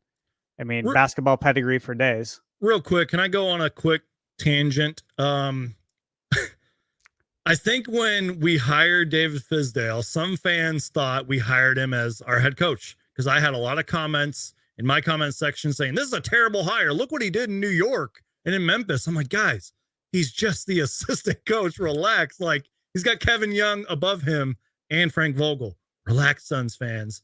I think this is a great hire. No, I don't think that. I believe that this was a great hire for David Fizdale, joining the Phoenix Suns. And think about it, Steve. I would have to go back and do my homework on the Suns' history and all that. This has to be arguably our best coaching staff ever. I mean, again, we can maybe go back and look at the 92 Suns and all that and our past great teams, but this has to be one of our best coaching staffs ever. Yeah. And we're not even done yet. We got a couple other guys or women or people to hire. Right. And Vogel alluded to that I don't even have my full coaching staff yet, so I can't identify roles until I have, a full staff. But yeah, just off the top of my head, right? I can think of Paul Westphal and Cotton Fitzsimmons coaching together, right? Near and dear to a lot of Suns fans' hearts. Wasn't Lionel Hollins on that roster? Lionel Hollins was on there. Staff? Yeah. Mm-hmm. Yeah, and that was when we had our head athletic trainer that looks like Bob Ross. Yeah, you know what I'm talking. Joe Prosky. Yeah. Prosk. Yeah. Yeah, good times. You could fix anybody. We could take any injured player from another team. If they came to Phoenix, he'd fix them. In right? the Suns Ring of Honor, by the way. Don't forget Suns fans. He's love there. Prosky. Yep. Yeah, so I think about that coaching staff, and I think about some of the Mike D'Antoni led coaching staffs with was it Phil Weber, Alvin Gentry, Mark Averoni. Yeah. So but if you look at that, how many of those guys went on to be like head coaches or had a coaching experience? So we got Vogel, we got Fizdale, who was a head coach and assistant for about 20 years. Vogel's been doing it for about 20. And we got Kevin Young, who is a highly sought after young coach. Yeah. That people want. Yep. Like some people going are to be saying, a head dude, coach soon. Mm-hmm. Yeah, like I've read stuff on Twitter. I've read some articles. They're like, you just never know. I mean, he could be like the next Spoelstra. That's what people are saying when young coaches nowadays get jobs. Like it was when Eric got his job. Like you never know, he could be the next Spoelstra. Yeah. And I'm sure you and I could spend a whole hour on what the Miami Heat are currently doing and how that franchise just always seems to get it right, man, from top to bottom. I mean, heck, I was completely sleeping on them, man. They were 40 something and 40, and they lost their first playing game, and now they're in the NBA finals, and they just stole game 2. So whatever the Miami Heat are doing, man, we need some of that in Phoenix. You know what I mean? I think a lot of it is internal belief and not caring what everyone else has to say. Because if they did, they wouldn't be where they are right now, because nobody's picked Miami. Nobody has except for them. And real quick, you say internal belief. I sort of got that vibe from Frank Vogel. And we sort of touched on it, how he's like, we're not going to pay attention to everyone's else expectations. We're going to have our own expectations and our own beliefs and our own system. And real quick, something I wanted to touch on before we kind of wrap this up, before we put a bow on it. Now, I'm paraphrasing here. I sort of missed the question, but he was talking about, there was a lot of DA talk, but he was talking about the players, and he pretty much said this, like, how do I say this? Like, I think it was James Jones who answered this, that Frank Vogel's going to bring you well-balanced. He's going to make you believe that you're tough without screaming and pushing. And he's going to make it fun to do the hard. I think that's what James Jones said about Frank Vogel. Yeah. And then Frank Vogel said something along the lines like, I want to be on the same page as our players every single day. And I'm trying to find the actual quote here. He's talking about the importance of having a pulse on your team. That's the word I was looking for. Yeah, the pulse. Like seeing how these guys are feeling every single day and trying to work with them. Like you said, pulse. Do you have any thoughts on that? Because that was a big I takeaway. do actually, because it resonates with me. I mean, just being in management for 20 years, that's absolutely huge to have a pulse, to do temperature checks on your employees. And as I always word it, your coworkers. Just because you're the manager doesn't mean you own them or something. They're your coworkers. You work together with them. They don't work for you. You work for them. And I feel like that's the mentality he has. Like, he knows that just because he's the head coach doesn't mean these players, essentially like have to report to him every day. It's a two-way street. Yeah. And I think he's going to bring that culture. Like, hey, I need you to do this, but you need to tell me what I can do for you, or I'm going to tell you what I can do for you. And he talked about that, about the importance of goals and knowing what each player's goals are and making sure that their role coincides with that. Yeah. Right. Because you may have this goal, but you have this role over here. And it's like, well, based on the role I have, I'm not going to be able to reach this goal. Right. Yeah. It seems like he's well aware of that. And again, we've said this a lot this show. That kind of reminded me of Matt Ishbia a little bit, because that's what Matt Ishbia does, man. He makes sure all of his employees are good and everything. And, we can obviously put a bow on this and move on to our next segment. But that what Frank Vogel said about having a pulse and being with the players each day and understanding them, that's going to be huge for DeAndre Ayton. And we can kind of segue into that, man. First off, just any final thoughts on Frank Vogel's press conference, just anything before we move on to the DA stuff. And then we can kind of talk about the Suns off season, and then we can probably just call it a wrap. I don't want to keep you here all day because we've already been live for over an hour, but this has been a great show. So just any final thoughts before we talk about the DA stuff? I'll just say, to quote, was it Dennis Green, the old Cardinals coach? We are who they thought they were. Well, he is who I thought he was. I'm really happy. Yep. I'm more happy now seeing the press conference, but he is who I thought he was. So let's move on. I'm excited. I can't wait for the season to start, right? Can't wait to see what happens during the off season. Yeah. Yeah. And that's it. So I don't remember what the questions were necessarily, but a lot of it was talking about DA. And obviously, Steve, some people kind of overlook this. Anything could happen. James Jones could receive a phone call and have an offer for DA that he cannot refuse. But right now, it seems like James Jones, Matt Ishbia, and Frank Vogel, have DeAndre Ayton in their plans as of right now. Again, the draft is what, 2 weeks away? You never know. There could be a phone call on draft day and DeAndre Ayton gets moved, or it could be a random day in July and DA gets moved. But right now they were talking about it. And I'm sort of paraphrasing again, but I think he said that he's looking forward to growing DeAndre Ayton in an offensive role. And I even think he used the word all-star, like letting him become an all-star that we all know he can be. I think he referenced how like Ayton put up like 80% against them. What was that in the playoffs or whatever? Yes.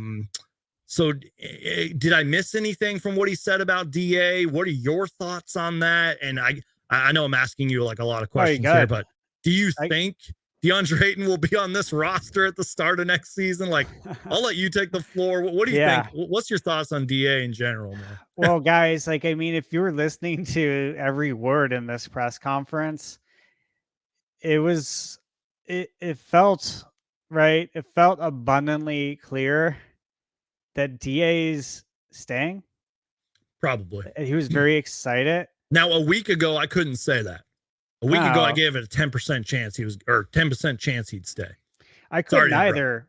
No, you're good. And one thing we all talked about leading up to the head coach search and hire was the one question we had is, based on whoever we hire, do you think the odds of keeping DA will change or not? And with Vogel, I mean, it seems like he really believes he can unlock DA. And we've all talked about we've all used that exact probably phrase, unlocking DA. How can we unlock this guy, right? But he said he thinks DA can be one of the best centers in the league. That's like, he said that. And he said he showed it in the playoffs when he shot 80% from the field. And, you know, remember, we did play LA in the first round that year. Seems like a lifetime ago. It does, but we played the Lakers. You know, we went down 2-1 in that series against them and ended up winning. Yep. But he said he can be a big time deterrent, and he's intent on really connecting with them. Yep. And one of the key words used is restoring him to an all-star caliber player. Thank you for getting that down. Yeah, thank you. Yeah, well, I was just I was taken back a little bit. I was happy because, I mean, guys, like, obviously everyone's got their opinion on DA and his motor, his Tesla motor, as he calls it, his Tesla motor, and what we want from him. And some of us have watched him since he was at U of A, and we could talk about DA, right, for days. But ultimately, I think what all of us really hope and wish for is that he can be the best version of himself and become better. We saw the best version of him, right? Yeah. At the time, at a young age, we saw it in our finals run. I don't think that DA's capped out there. I think it's gonna, our system, whatever we do, our offensive scheme, if we're keeping DA, we have to involve him in the offense more. He's not Cedric Ceballos. Obviously, different positions. Ced played shooting guard, small forward, but he's not the kind of guy who is going to get rebounds and putbacks, and that's how you're going to fit him into the offense. Basically, meaning you're not going to call any plays for him. Yeah, like, that's not DA. DA feeds off the energy that's in the basketball. Basketball has energy. He needs to touch the ball. Yeah. So, and that's also where he said, like, he can grow offensively. And real quick, Steve, I don't mean to cut you off. I actually have a 50-second clip of what he said about Ayton. Yeah, we can react to that if you would like. Let's hear it. Cool. All right, let me just share the screen real quick, and then we'll continue our DA talk here. So again, you guys are just joining us live with Thunder Steve 85, reacting to Frank Vogel's press conference. We are now on the DeAndre Ayton segment. This is a 50-second clip about what Frank Vogel said about DeAndre Ayton, and let me make sure you guys can hear this. All right, let's listen in. Luke Liddon with 12 Sports. Coach, welcome to the Valley. I'm curious. We touched on rim protectors earlier in this press conference. What do you see? What value do you see DeAndre Ayton bringing to the team, and how do you feel like you can unlock his full potential? Yeah, well, I think he can be one of the best centers in the league. You know, and I think he's shown that at times throughout his career. You know, I know he showed it when we played him in the playoffs a couple years back, and he shot about 80% from the field, and deterred every drive, every cut, every effort to attack the basket. You know, he can be a big time deterrent, and you know, there's still areas that he can grow offensively. But I'm intent on really connecting with him, and you know, restoring him to you know, to an all-star level player.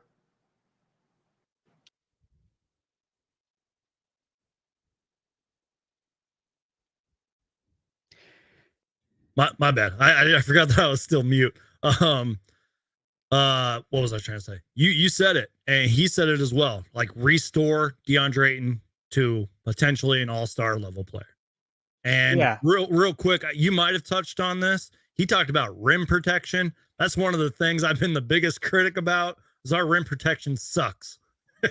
So, Yeah. you know. One thing I've always been a proponent of and for with DA is that he does a lot of things on the court that do not show up That's true on the stat sheet. And Frank talked about it right there, saying how he's been a huge deterrent when we're trying to get to the rim, when players are cutting to the hoop. Like, those are things that just don't show up, guys, on the stat sheet. You're not going to get a block or a steal a lot of times off of that if you're deterring players from even entering the paint. Yeah. Which is probably why DA doesn't get a whole ton of fouls either. And hey, at least he's staying in the game. That's one thing I always got to think of and compare it to is, man, growing up watching Amari, loved Amari Stoudemire. We all did. But man, how many times did he get fouled out? And we're like, this is so frustrating, right? DA is the complete opposite. Yeah. So that can be it can be positive or negative, depending on how you want to look at it, right? He's on the court deterring shots, deterring players from entering the paint. Like, people don't want to go to the paint on him. Yeah. That's true.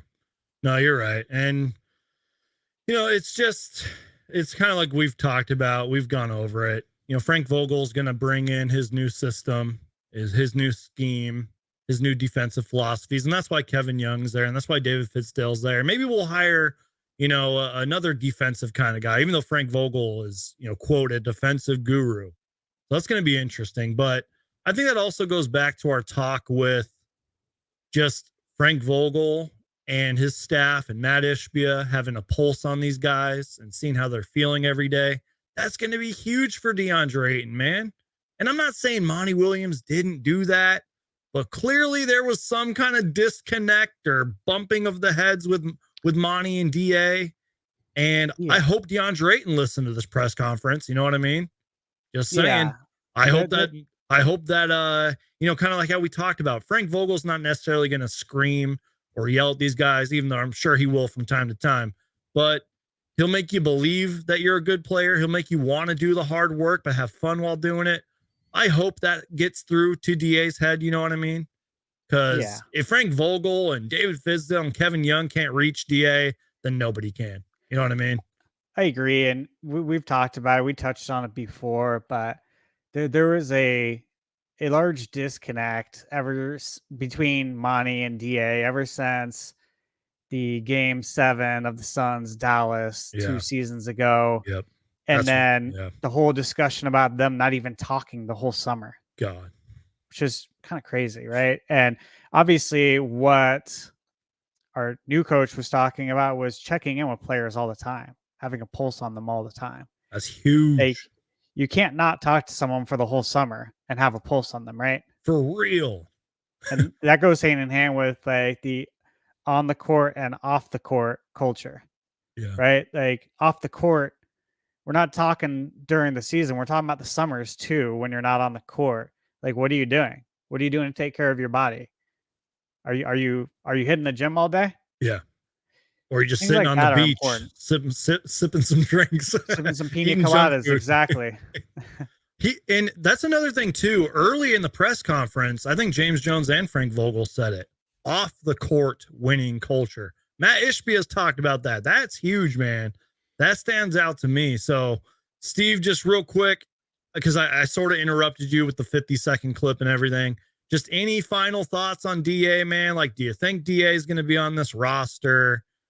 You know, what do you think, man? Because it's obviously a subject you and I will probably talk about a lot this offseason.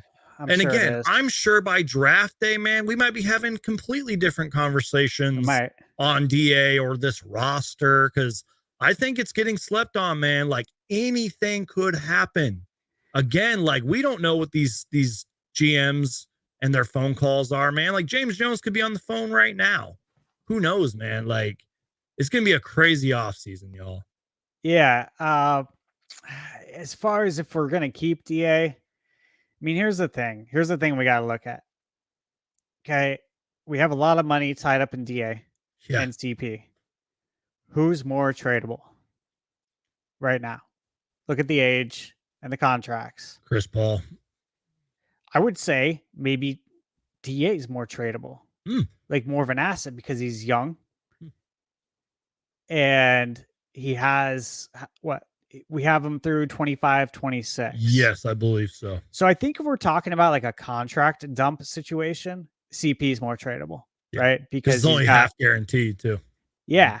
So teams, that'll be attractive to teams. Some teams maybe, right? But if we're talking about DA, I think there are other franchises out there that think they can unlock DA.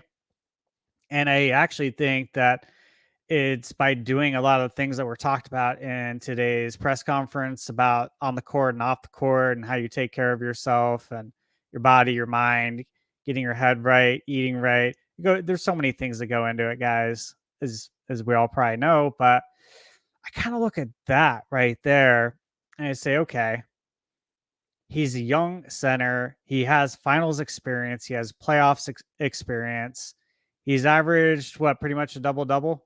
Yep, pretty much. He has a very high shooting percentage. Yep. And I think a lot of teams look at DA and they look at Mikal Bridges and they look at what Mikal has done since going to Brooklyn, and they're saying he's underutilized too. What if he's underutilized in this system because they have so much firepower with Devin Booker and now Kevin Durant and Chris Paul, right? That how can we carve out shots and plays for DA? Like, that's part of a problem that you have of having a really good team. So I think other franchises look and say, I mean, we could make him like the main dude on our team, right? Yeah. So I think there's that draw there.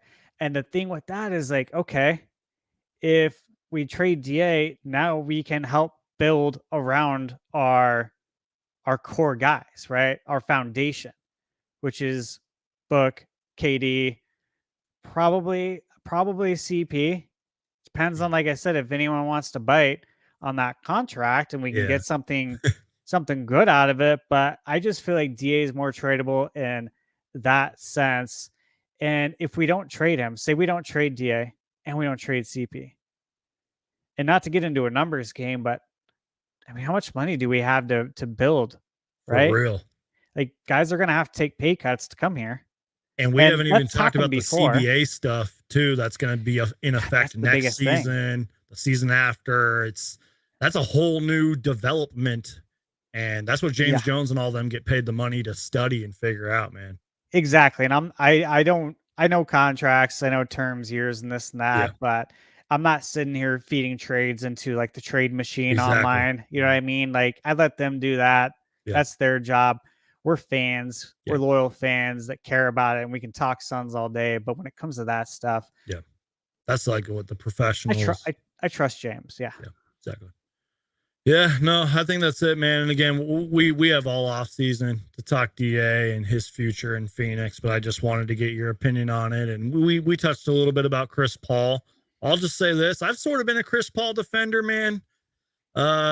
There were moments this season where it may not have shown up in the stat sheet, but he was really big. And again, he's sort of like a second coach on the floor.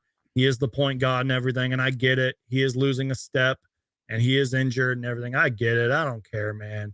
I love Chris Paul. I'm glad he's here. And we'll see what happens, though. I mean, again, I mentioned that his contract is not fully guaranteed technically, but the last time that we really heard anything was it was pretty much reported that the Suns believe he'll be on the roster and he'll be our point guard at the start of next season. But again, just like with DA, anything could happen. There could be a phone call and Chris Paul could be gone. So we'll see. Steve, we don't have to spend too much time on this if you don't want to, and I sort of referenced it.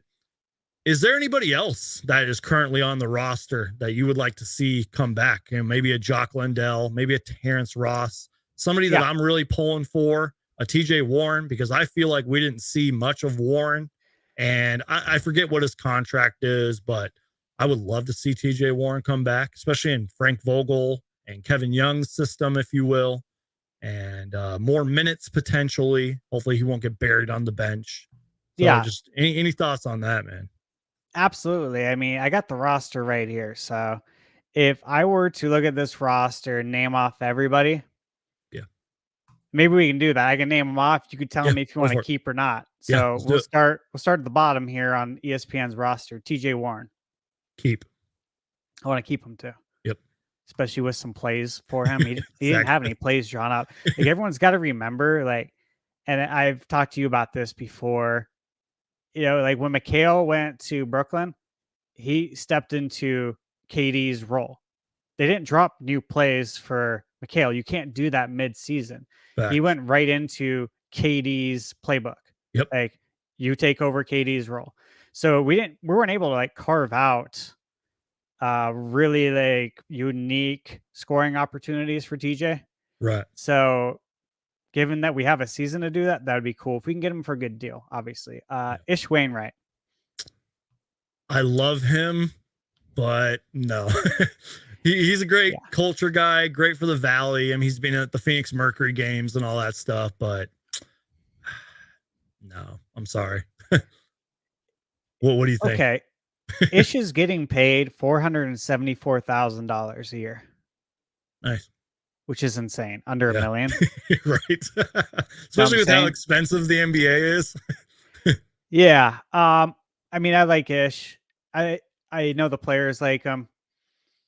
I'm sure he's great in practice too. Oh yeah, he works his tail off, man. Yeah, I'm sure he helps the guys out a lot too. Yeah. He's got that build where he can like beat you up in practice and get you ready for the actual games. So he's a good practice guy as well. It's tough. I think we're gonna keep him regardless because of the contract we have him, and we just signed that contract right before. Was it right before the playoffs? Yes, I believe so, because I think it had to carry over into the playoffs. So I think we're gonna keep him anyways. So I mean, it's like having Pat Burke 2.0. I was gonna say too is real quick. Well, what did Frank Vogel keep talking about in practice? Like, we're going to go at it every single day, every single possession. That's what Ish Wainwright does. You know what I mean? Like, yeah, he's flawed offensively, but that dude he's a workhorse, man. So maybe that's what Frank Vogel wants. Just saying. I wouldn't be surprised if Ishbia kind of resonates with his play style as well, since Ishbia was kind of that guy over at Michigan State. Yeah. Right? Like, he had, I wouldn't say he had no business, but he had a very slim chance. Like Ishbia is kind of like a Rudy, you know what I'm saying? And Wainwright's got a little bit of that when it comes to basketball. I mean, I think he could have got drafted as a football player. He played football, obviously. He did. Okay. Landry Shamet. ShamWow. What do you think? I think his time has come. It's crazy because I think he's like under contract for a couple more years, which is crazy. But damn it, so inconsistent. Can't hit a shot to save his life. I know. And I know all the fans want him gone. I know. I'm going to say no. He had the game. Like, he had obviously that great game against Denver, but like we can't go based on that. Unless KD can and Chris Paul and Kevin Young and all them think they can get something out of him. But I doubt it, man. I think he's going to get traded. I think he probably will too. Honestly, I think we see if Monty wants him, since Monty loved him so much, right? See if he wants. We might be able to strike a deal with Detroit. He's getting paid $9.5 million. Right. He's only 26. It's pretty young. Right. But yeah, I say dump him. If we can dump him. Terrence Ross next. You know what? Yes. Now, I think he's an unrestricted free agent. I could be wrong though. I think he is too. So, oops, sorry, I'm doing something on my end over here. But I do want to see him come back, just because he's what, 30 something? 32. 32. We all know he can shoot. He can be streaky. Brings that experience. And I don't know if he was sort of trapped with, TJ Warren, being buried on the bench and all that. But again, new system, new coaches and all that. If he wants to come back for cheap, I say, why not, man? I like to keep Terrence Ross as well. I like him a lot. I've always liked him in Orlando, and I always thought like it sucked for him that he's playing in Orlando.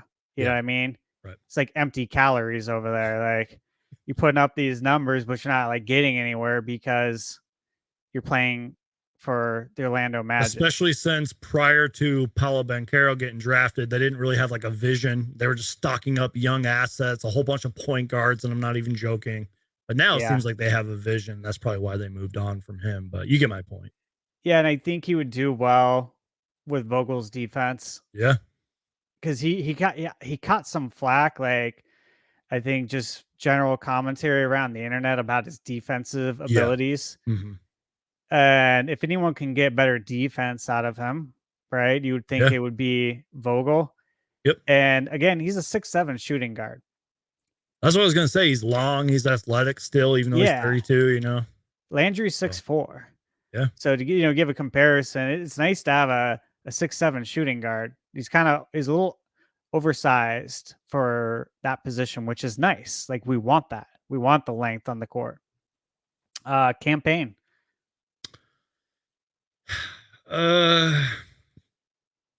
Yes, but if he's struggling by the deadline, he's got to go, man. Because I think he's under one more year or whatever. Like this is his last year, I believe. I think so too. I say keep him, but like if there's an offer on the table and he's struggling by the deadline, or if he's injured, got to go Campaign. I like Campaign, I do, but I'm gonna have to agree with you as well. I love Campaign. I love him as a person. We both do. But if he's struggling by deadline, see if we can move him. He was the only one that showed up in Game 6, by the way. Just saying. Career night, yeah. I was there. I was there for Game 6. It was, obviously, I'm like, man, like Campaign is like Booker and KD needed another Sun to step up, and he did. Unfortunately, career it just didn't night, matter. but it just didn't. Yeah, but the thing with Campaign too is that he's 6'1". He's 6'1" point guard. He's undersized every night. He got a long wingspan though. Just saying. He does. CP, we already discussed CP. Okogie. Oh yeah, absolutely. Yeah. The problem is, and I don't know if you were going to touch on this, I think he's going to command a payday. Not like a super big payday. He deserves it. And again, you talked about this earlier. Can the Suns actually not necessarily afford that, but can they do it? You know what I mean? Can Matt Ishbia somehow work the books, if you will, and get Josh? I hope Josh Okogie's back 100%. Yeah, and again, like with Kogi, Josh plays small forward at 6'4". Yeah. So just to continue down the line of talking about our team's size, again, with Terrence Ross being 6'7" at shooting guard, he's going to be taller than a lot of the other shooting guards he plays against most nights, which is great.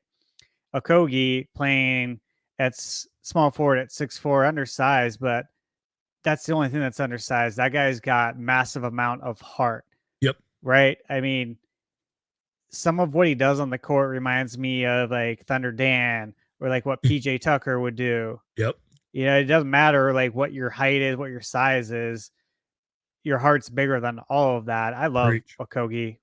I definitely want to keep him. Yeah, definitely. We got Saban Lee, the hometown product. Who people forget. I know it was the last game of the season. Nobody really cares and yada, yada, yada. Damn it. He balled out the last game of the season. I have a highlight on Twitter and it's still on my phone of him almost posterizing. Almost. Yeah, it was one of the craziest almost posters I've ever seen. But prior to that, he played his heart out. I don't know, because that's weird because technically he was on the roster during the playoffs, but he couldn't play, which is kind of weird. Yeah. I don't know. I guess I would like him back, but if I don't know. I would like to keep him as, I don't know, third string. Yeah, Point third guard. string. You know, if he's okay. He's 23. Yeah. 23 years old. Yeah. And he's learning from CP. Yeah. Right. And campaign. Yeah, well, both CPs, right? Yep, exactly. He's got expert tutelage, right, with the point god. And he's a hometown product. He's been a lifelong Phoenix Suns fan. Yeah, I honestly think that plays a role and a factor. It should to all of us that dude's never not going to give 120%. Facts. So I'd like to keep him, especially if we get him for a good deal, which I think we can. I'm sure he would probably accept a not necessarily a cheap deal, but a fair deal. You know, he knows his situation and all that, and I'm sure his agent does as well. And I think why not? Like, you're already here, might as well just stay. So yeah, I like Saban a lot. Real quick, Jose's comment: if the Suns had a G League Farmers Club, keep him, or like a G League team, yeah, that would be perfect for Saban and Ish Wainwright. I'm not saying Ish Wainwright deserves to be in the G League, but that would just be awesome if we had a G League team, man. Could bring him up, call him up whenever we need him. That would be incredible, man. From what I've heard, that's on the docket for Ishbia is to get us a actual G League team. Yes, sir. So yeah, I agree with you on that, Jose. No doubt. I would love to have a G League team. That'd be huge. Real quick, I made a video about this and stuff, but there was a report that because Portland just recently got a new G League team, and I guess Phoenix is up there, and I forget the guy. He's a former NBA player. He pretty much said, like, yeah, it is a possibility that Phoenix could get one day, and other NBA teams, and fingers crossed. I hope we get our G League team back, man, because Sarver had to sell it during the pandemic. I hope so too. All right, so we got Damian Lee next. Nah, he can go. I was a big Damian Lee defender, and then around All-Star break, he just forgot how to shoot. And his numbers dropped, his playing time dropped. I respect him. He's won a championship and all that, and but I moved on. It's tough with Damian Lee because, like, he was leading the league in 3-point field goal percentage for a good amount of the season. And, obviously we watched every game. At some point, like, he just fell out of rotation. Yeah. And I don't know why. I don't know the specifics. None of us do. But from what I could gather is teams started paying attention to him in film session. And because of that, he became less effective on the court. Sometimes you catch lightning in a bottle where nobody knows who you are. I feel like Campaign did that in the bubble. Facts. And then people figured out, okay, we have to pay attention to this guy. Now we're going to scheme towards him. Mm-hmm. Yep. Yeah. So I would say, let it go. Let it go. Next one, I think you and I think most Suns fans are on the same page here. Jock Landale. Yeah. Of course. Just because the dude just simply plays hard. He battles, and he loves the Valley. I feel like he doesn't want to go anywhere. I don't think he does either. He's still pretty young, 27 years old. Yep. I like Jock a lot.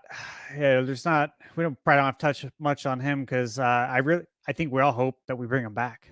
Yeah. We can skip, of course, KD. Let's go to the other TC, not Tom Chambers, but Torrey Craig. Do you have his contract pulled up? I'm sorry. I got a salary for this year, and I was 5.1 million. See if he's under contract though. Yeah, I can go to Sports Track because that's a great website. To answer the question though, so there's no dead air. I think so, but for the right price. Does that make sense? Yeah. Because there's a lot that Torrey Craig brings, and we sort of referenced it, like what in terms of he plays great defense, he hustles out there, can occasionally hit threes, which he sort of did in that first round series with the Clippers and all that. And I've touched on this before in past shows, and I hate to use this word post Monty, but it's true. Continuity. He's obviously been with our team. He knows our system and everything, even though now it's a whole new system. But he's got that familiarity, with the team, the chemistry and all that. So in this case, for the right price, I would bring back Craig. But if the Suns are maybe thinking of going in a different direction, maybe there's somebody on their radar that they're targeting. Can maybe see him go, but we'll see what happens. That's where I'm at too. Like, if we can keep him for the right price, I would love to. Obviously, like throughout the season, the Suns had a lot of injuries. Yeah. And Torrey Craig was not one of those guys. He was actually one of the guys who was filling in at like every position outside of point guard and center. He put in minutes at shooting guard, small forward, and power forward. And Torrey's a two-way player. You gotta remember that. Like, he plays on both ends of the court. And I would like to be able to keep him. And obviously, the Suns have liked him. James has liked him.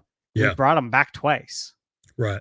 Everyone forgets that he went to Indiana for a second. And then Exactly. we brought him back again because we really like him. So I feel like he fits the mold of a James Jones like type player Yeah. that he Real would want quick, on the team. I don't know if you can see the screen. I'm clicking off all the ads though, but I got Yeah. Sports Track pulled up, and this is, I believe, our updated, roster, our flexibility, our cap, and it's even got the players that are on cap holds, like a Torrey Craig, by the way, who has early bird rights, cap figure about 6 million. So I got all the numbers here if we need them. So Yeah, that's accurate. And that's Yeah. that's a thing to keep up as a background here. Yep, exactly. Oh, okay. We get skip book. Busy. Bismack Biyombo. Man, I really like Busy. too. I think so, because even though Jokic kind of is going to prove my point wrong here, prior to Jokic, having Bismack Biyombo and Jock Landale as your second and third string, backup bigs, it's pretty damn good, man. Some teams don't have that. Oklahoma City Thunder. You know what I mean? Like there's some teams that would love a Jock Landale or a Busy coming off of their bench. And Busy seems like a really good culture guy, nice locker room guy, been in the league for years, and seems like a really good dude, man. We could spend a whole bunch of time talking about everything he does off the court, especially for his home country. Yes. So I say bring Busy back for the right price. I'm sure he would love to come back. Yeah, for Busy, money is not a big deal Oh, yeah. to him. Like, we know that. He would give it all away if he could, man. Yeah, and he I think he gives away most of it. Yeah. And so yeah, Busy, I absolutely love him. He takes care of himself on the court and off the court. That dude He's making close to 2 million as well. So yeah, which ain't much for a veteran. He's Yeah. 30 years old. Obviously, he's undersized as far as height goes at the center position at 6'8". And yeah, when you're playing against someone like Jokic, everyone's going to have a hard time. Exactly. Right. So I really like Busy. I think we all have. And I definitely want to keep him. Yep. Especially in a Frank Vogel defensive system. Just saying. He could Never really know. thrive. Yeah. Yeah. With that, probably some weak side defense, getting some Yep. more blocks. And then we got probably the last guy, because we don't really need to talk about DA since we've talked about him. Yeah. But this is a guy who didn't get a lot of minutes at all. Darius Baisley. I'm going to get a little optimistic here. I'm going to say yes, simply because of his age. And I believe he's a restricted free agent. And I like to use the term project player, even though he's not really necessarily, because we saw what he did with the Thunder, which Chris Paul's on that team, by the way. He had some big games for them. He's got good size. And again, I hate to keep going back to this, but it's true. Go look what he did the final game of the season. I'm sure he's doing that every single practice. And you know what? I've seen a lot in my comment section. The Suns need draft picks. We need players for the future. I'm not saying Darius Baisley is going to be your main guy in the future, but could he be a part of that? Yeah. That young core post KD, you know what I mean? Why not? So yeah, sure. And especially if he already is under contract, why not? Yeah, I agree. As long as if we keep him, he's got the early bird rights. I think. See one of them. Pulling up his contract, $6 million. He's got a qualifying offer. Cap figures about $12 million, and he will be a restricted. Oh, Is it this year? Yeah, he's a restricted free agent this year. I'm sorry. So for 2023, but either way, we can retain his rights. So. Okay, yeah, I would tend to agree. I mean, we didn't even get a good sample size. The Yeah, sample exactly. size we did get was good. It was the last game of the season, but Yep. how much stock can you put into, right, the last game of the season when, all the seedings are already set? Yeah. And nobody really cares besides those guys Right. that don't play. All you can do is look back to what he did with the Thunder. Yeah, exactly. And that was probably a different talk to CP about it. time. That was a different time, the bubble and all that stuff. So He's 22 though. Yeah. 22. He's a young kid. So yeah, I'd like to be able to keep him. And like you said, Brandon, there's a lot of good comments that I was kind of looking at while we were talking. If you see the one here, was it Brian Dropkin, bring Marley in as a shooting coach? Let me I like find it that. real quick. Yeah. Let me see. I like that Yeah. comment a lot because I talked to you, Brandon, Yep. about bringing Marley in because Marley, he was coaching GCU and did a damn good job there. All he's doing is golfing. That's all he's doing. He calls into Arizona Sports on the radio, like they have him on as a guest. Dan, what are you doing? Oh, Dan just is golfing all the time, man. And I think Dan would be great to bring in. Just overall, obviously, I'm a huge Marley fan. Fans love him. He was a coach for us already. Yep. So Also, he real brings quick, that toughness too. I'm the last guy that should talk college basketball, but who knows if GCU's even in the March Madness tournament without Dan Marley and what he did for that program. You know what I mean? Because prior to that, they weren't. I don't think they are because he did put them on the map. Exactly. He did. So And the coach they have now is doing a great job. yeah. So not taking anything away from him. He's doing a great job. But Marley did put him on the map. He was handpicked by Colangelo to go do that at GCU, and it worked out. It worked out great. So, and real quick, Frank Vogel talked about, sorry to interrupt, but we don't have our full coaching staff yet. Just saying. And the fans would love it, especially OG fans like me and you. That'd be absolutely incredible. So we'll see. And Brandon, you see the comment right below that, Mark Cooper. This is something I've thought about, and I think you and I have talked about. Yeah. Do you think Vogel, like Alex Caruso, because he had him in LA? And hell yes. I would love there's a way to get Caruso. Right. Yeah, absolutely. Obviously just playing against the Lakers with Caruso. Yeah. He was always an absolute pest. Yeah. Pest. Arguably, you got to respect that. Yeah, like arguably one of, if not the best defensive, small guy in the league, if you will, small guard in the league. I don't even know what you want to call an Alex Caruso, a defensive combo guard. Didn't he make an all-defensive team this year? I think so. Yeah, and he did. He's grown offensively as well. First he was sort of like a meme or a joke, but then he showed LeBron and all them, hey, I can actually play, and I will scrap and claw on defense. Now he's making all defensive teams, earning contract money. Sort of reminds you of Austin Reeves, huh? Exactly. He'd do the same thing over there. But I like Alex a lot. He plays, obviously, like his role is a shooting guard, but he can play point as well. He plays shooting main position. He can play point. But yeah, he's a classy pest, right? There's a classy pest, and there's, like Pat Bev, right? Not a classy pest. Total pest. Not classy. Yeah. And I think I gotta believe that people like Book and Katie have some respect for him as well. Oh, hell yeah. Probably really respect his defense. So yeah. Hey man, if there's a way to get Caruso, I'm pushing the chips all in. Not by trading everyone, but I'm in on him. And he was on that 2020 Lakers championship roster, right? I want to say that's correct. Yeah, I want to say that's correct. So he's won a championship, just saying. I always feel like that matters. Yeah, it does. That championship experience definitely makes a difference, man.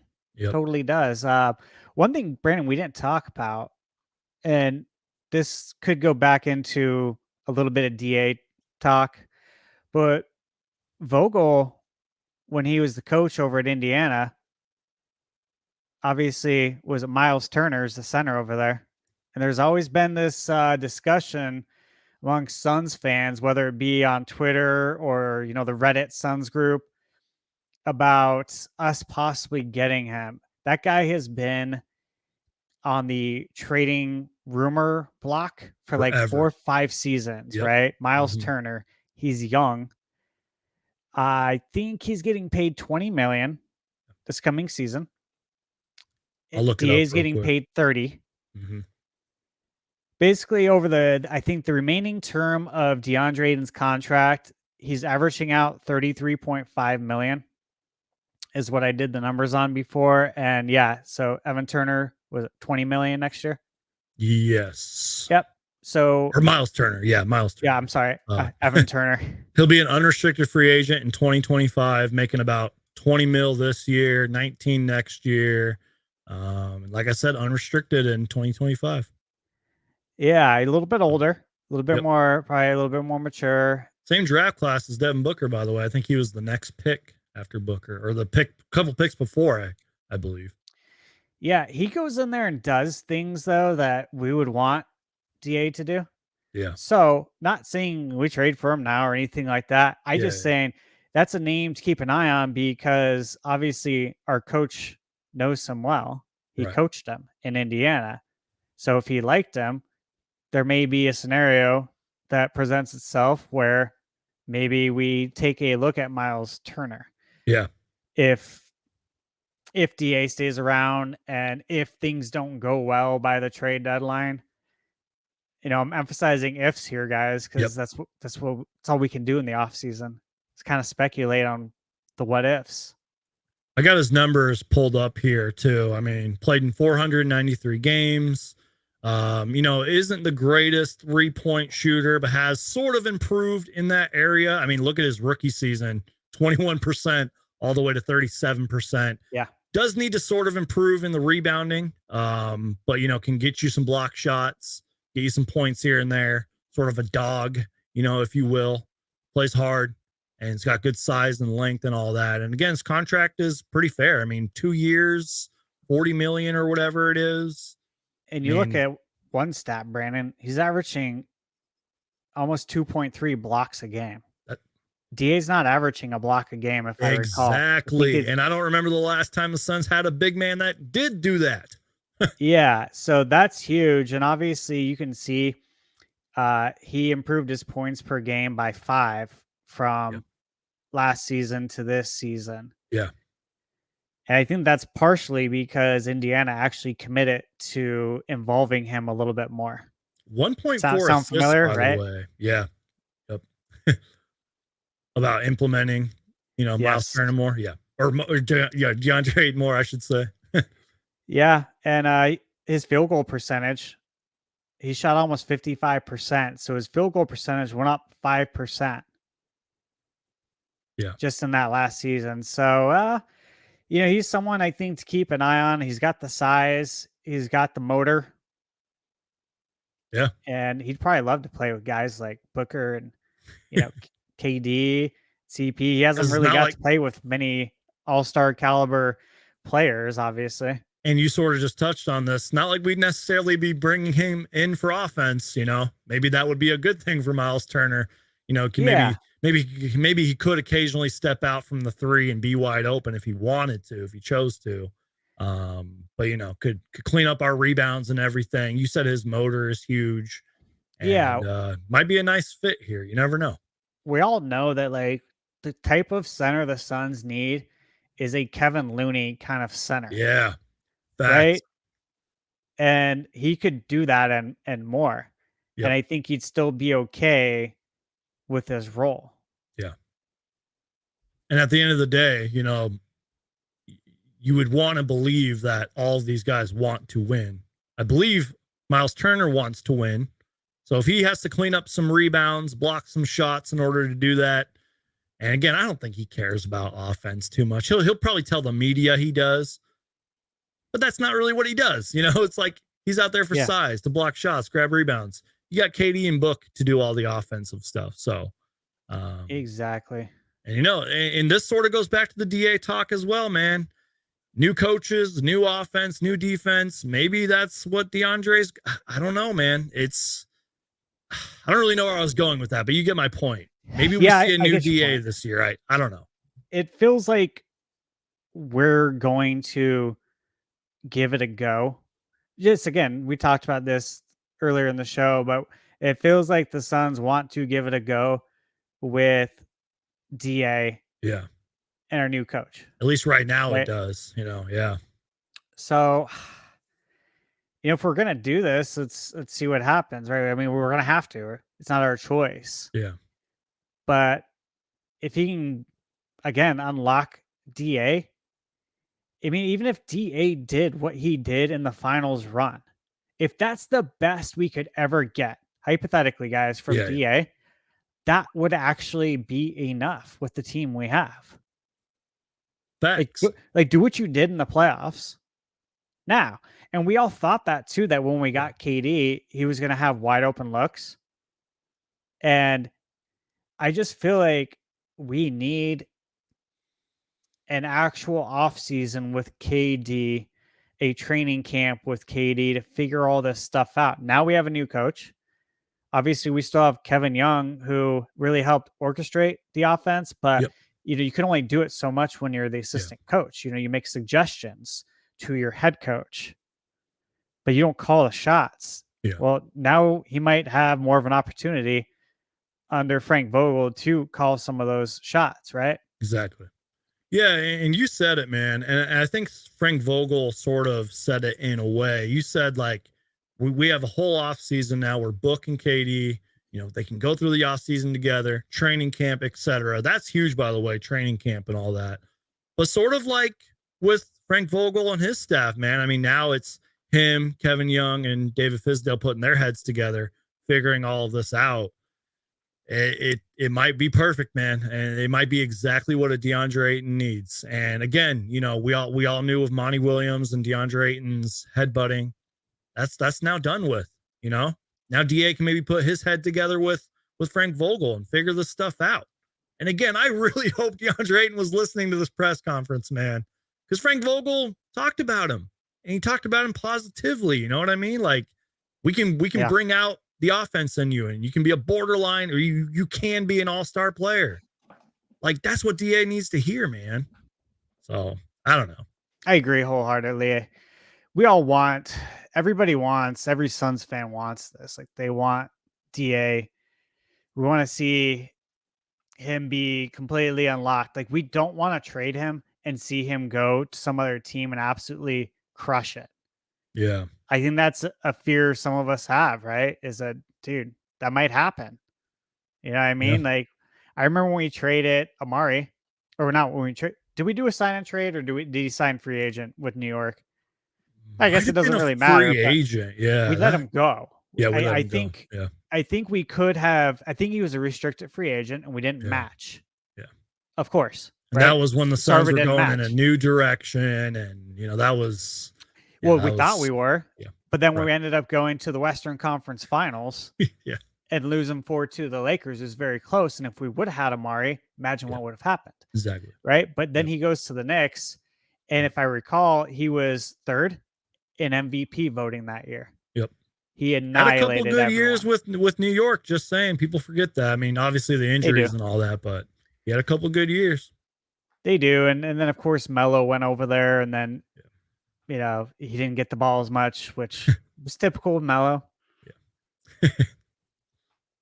Real quick, just throwing this out there, I wouldn't have minded a Melo being on this roster. I was like, I don't understand why he's not on an NBA roster. Just saying, I would have loved Melo to be here. I actually wouldn't have minded that, like, at this age, because like he proved in Portland that he can come off the bench. Like, he's grown up enough, he's old enough, he's wise enough to say, hey, you know what?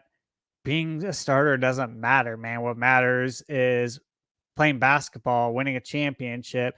And he did really well. That's what I was saying. Well, he had a good stretch in Portland and sort of, quote, revived his career, if you will.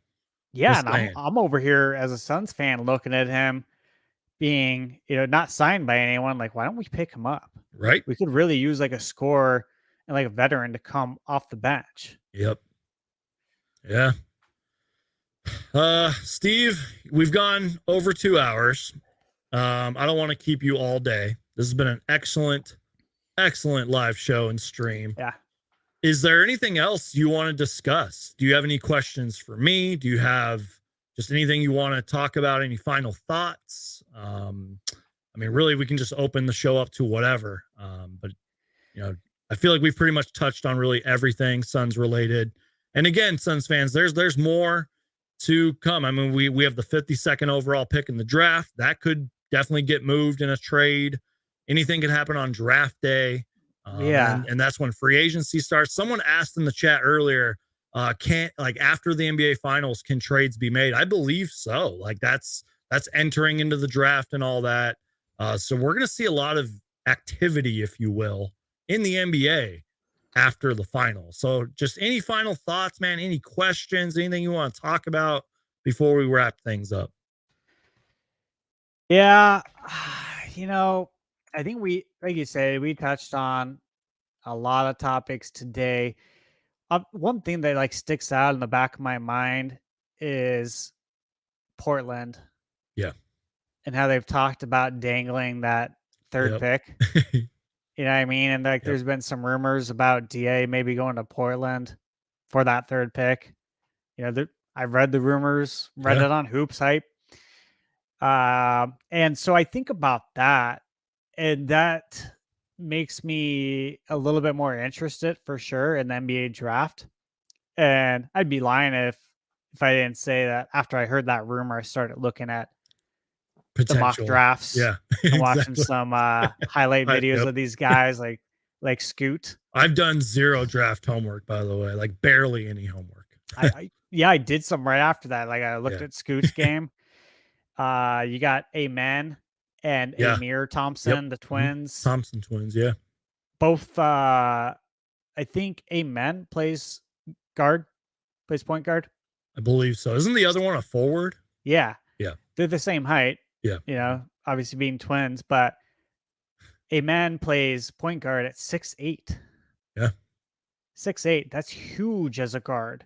Wasn't Jason Magic Kidd Johnson was 6'4"? Yeah, wasn't Magic Johnson like 6'9"? 6'9". That's crazy. So to give a comparable, I think Cade Cunningham over in Detroit is 6. Is he 6'8" or 6'7"? 6'8" probably sounds about right. And then LaMelo's, I think, 6'7". Yeah.